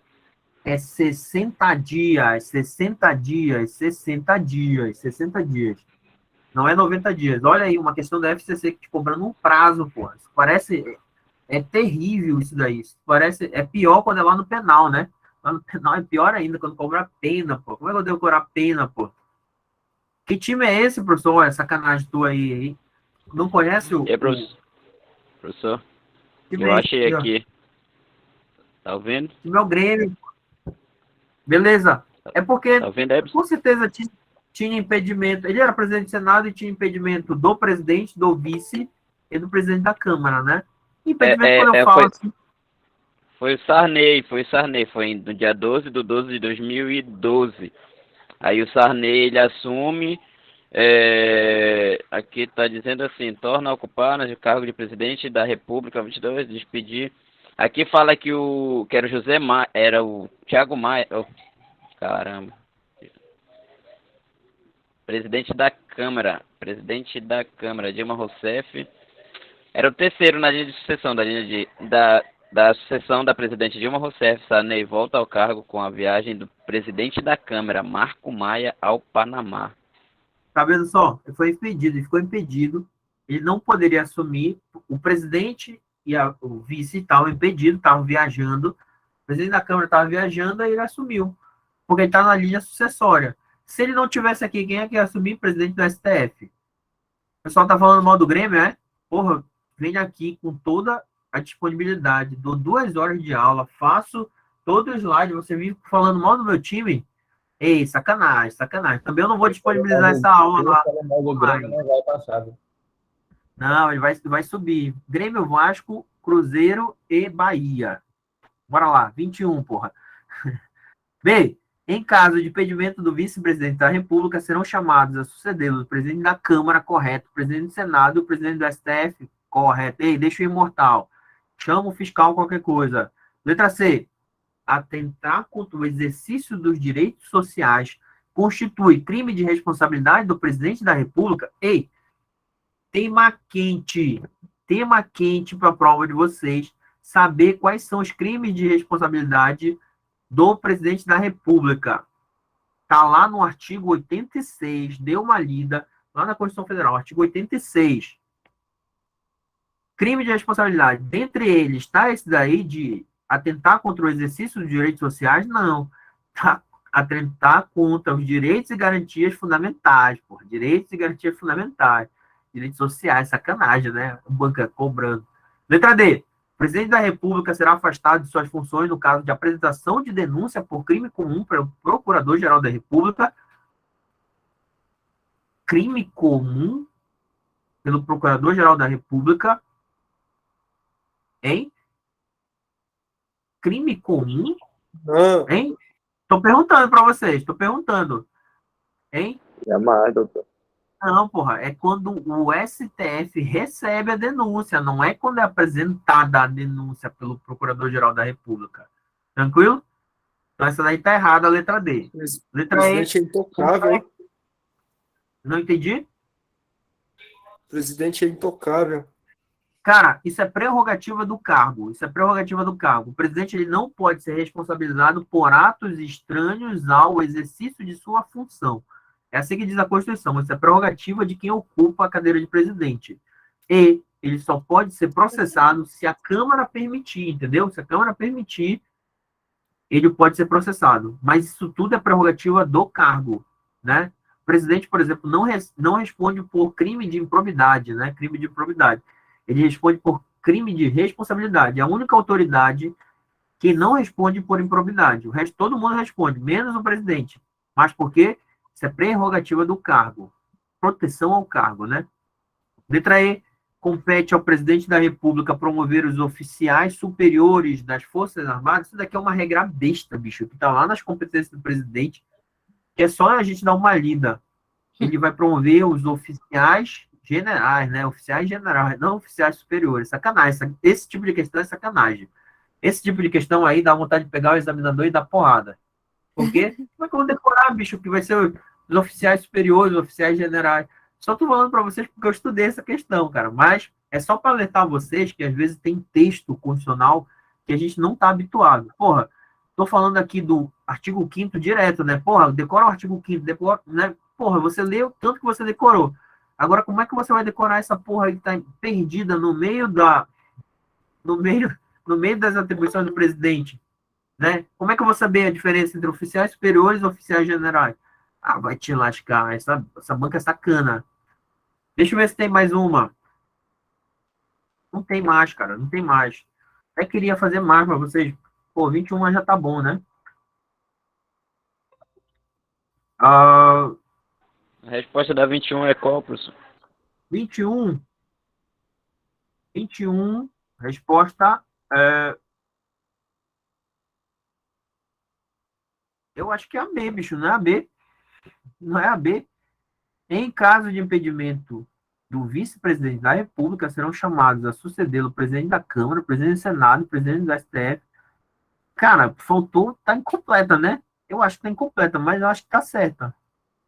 Tá certo, tá certo. É a B mesmo, né? Em caso de impedimento do vice. Tá certo, né? Porque, a Constituição fala, em caso de impedimento do presidente e do vice, né? Serão chamados sucessivamente a ocupar a cadeira de presidente, presidente da Câmara, Senado, blá, blá. Show de bola. Chama o fiscal, que essa não tem resposta. Sabia que a gente pode se deparar com uma questão dessa daí, bicho, que a gente olha, e, cara, essa porra tá tudo errado. E agora, bicho? E agora? O que eu vou fazer? Aí vai na sorte, dizer, eu vou marcar essa porra aqui, com medo. Um cu que não vara uma agulha, mas eu vou marcar essa porra. Não, mas eu marcaria a letra B. Hein? Tranquilo por aí, cara? Resolvemos 21 questões, ficou um material bonitinho para vocês. Qual a sua aposta para a ordem social? Tema novo no edital? Qual a sua aposta? Minha aposta, cara, é meio ambiente. Meio ambiente. Cara, tem um artigo da ordem social que ninguém fala, bicho, do nada. É um artigo justamente de disposição geral da ordem social. Quem fala, né? Disposição geral. Deixa eu colocar aqui para vocês. Mas também pode, porque ele teve uma mudança recente. Teve uma mudança recente lá na disposição geral. Deixa eu pegar aqui para você, rapidinho. Mas minha aposta é meio ambiente, cara. Foco em meio ambiente. Também tem índios. Tem uma galera falando aqui de índios. Também, né? Índios é curtíssimo, assim. Dá uma lida, que a gente está na Amazônia, né? No que concurso essa 21, Gabriel? É C. Cara, então é C, bicho, né? Eu tô achando que a letra B tá errada, sabe por quê? Porque tá incompleta, né? Porque, no caso, impedimento do presidente, serão chamados o vice, e direitos sociais é um tipo de direitos e garantias fundamentais. Então, eu acho que é a C mesmo, cara. Tá vendo só? Que bom que tu me corrigiu aí, né? Letra C tá correta. É assim mesmo. Eu separei as questões e não coloquei em gabarito, sabe por quê? Eu, quando resolvo assim, eu gosto de resolver, mano. Vai que eu erro, aí fica todo mundo eu tô no mesmo barco que vocês, então, deixa eu ver aqui. Você não disse que era direitos fundamentais aí nessa C, professor? Pois é, cara, é porque eu falei direitos fundamentais, mas os direitos fundamentais, eles vão do artigo 5º ao 17, né? Artigo 5º ao 17, e direitos sociais está dentro dos direitos fundamentais, mas não sei se é esse o texto, mas é essa daí mesmo, cara. Né? Tranquilíssimo, a banca é banca safada. O examinador é coração peludo.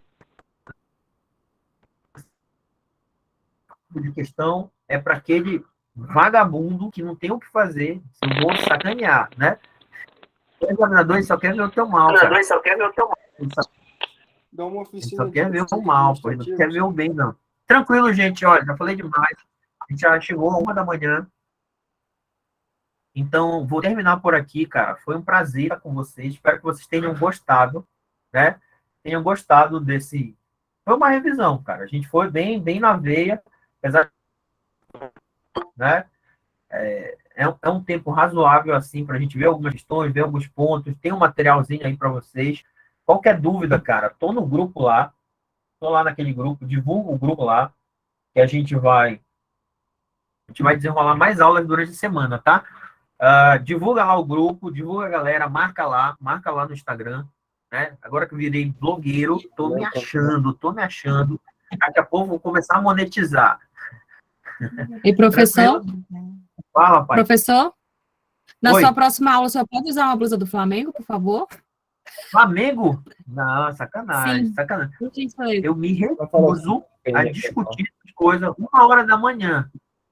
Flamengo, Eu já tô acordado! depois de 2 horas falando, não. Eu só vou respeitar porque tem uma criança aí, bicho. Eu tô falando besteira aqui. Tá Criança bem. tá aí Boa escutando. noite, professor. Camisa do Flamengo, não, bicho. Camisa do Flamengo, não. Não. Me recuso. Eu vou parar de dar aula durante essa semana se me pedir isso de novo. A blasfêmia é 1 hora da manhã. Aí é pau demais, hein? Ei, vou estar com vocês. Obrigado pela atenção de vocês, cara. Obrigado pela confiança. Vamos junto, até o dia da prova, cara. Agora não tem mais jeito, beleza? Tô gostando muito de fazer essas lives, assim, sabe? Vale muito mais a pena. E tudo 0800, pô. Não vou cobrar nada. Vou só cobrar de vocês que vocês sejam aprovados. Né? Tranquilo? Obrigado. Boa noite para vocês, cara. Boa noite para todo mundo que ficou aí firme e forte. Segue lá no Instagram. Qualquer dúvida, eu estou à disposição lá no WhatsApp, no Instagram. Tenho esse material, posso mandar novamente para vocês. Tem outros materiais administrativos que eu estou mandando para a galera, para vocês darem uma revisada. Nessas 2 disciplinas, eu posso dar ajuda para vocês. O resto, bicho, se vira aí. Se vira aí em penal, em direitos humanos, e nas Isso- outras coisas. A gente não pode perder nenhuma questão. Valeu, Valeu, uma oficina Saulo. de- Pô, o Saulo é mais... Uma oficina de direito administrativo aí. Quinta-feira. Beleza. Quinta-feira eu faço. Aí eu vou divulgar lá, tá bacana? Se der, Certo, isso. amanhã, se der, eu faço uma. Vou chegar na aula 10 e pouca, 11 horas. 11 horas, mas aí eu dou um jeito e faço uma aí. Pelo menos 11h30 até meia-noite e meia. Pelo menos uma conversinha. Tranquilo? Vou parar de gravar aqui, porque senão eu já tô falando, né?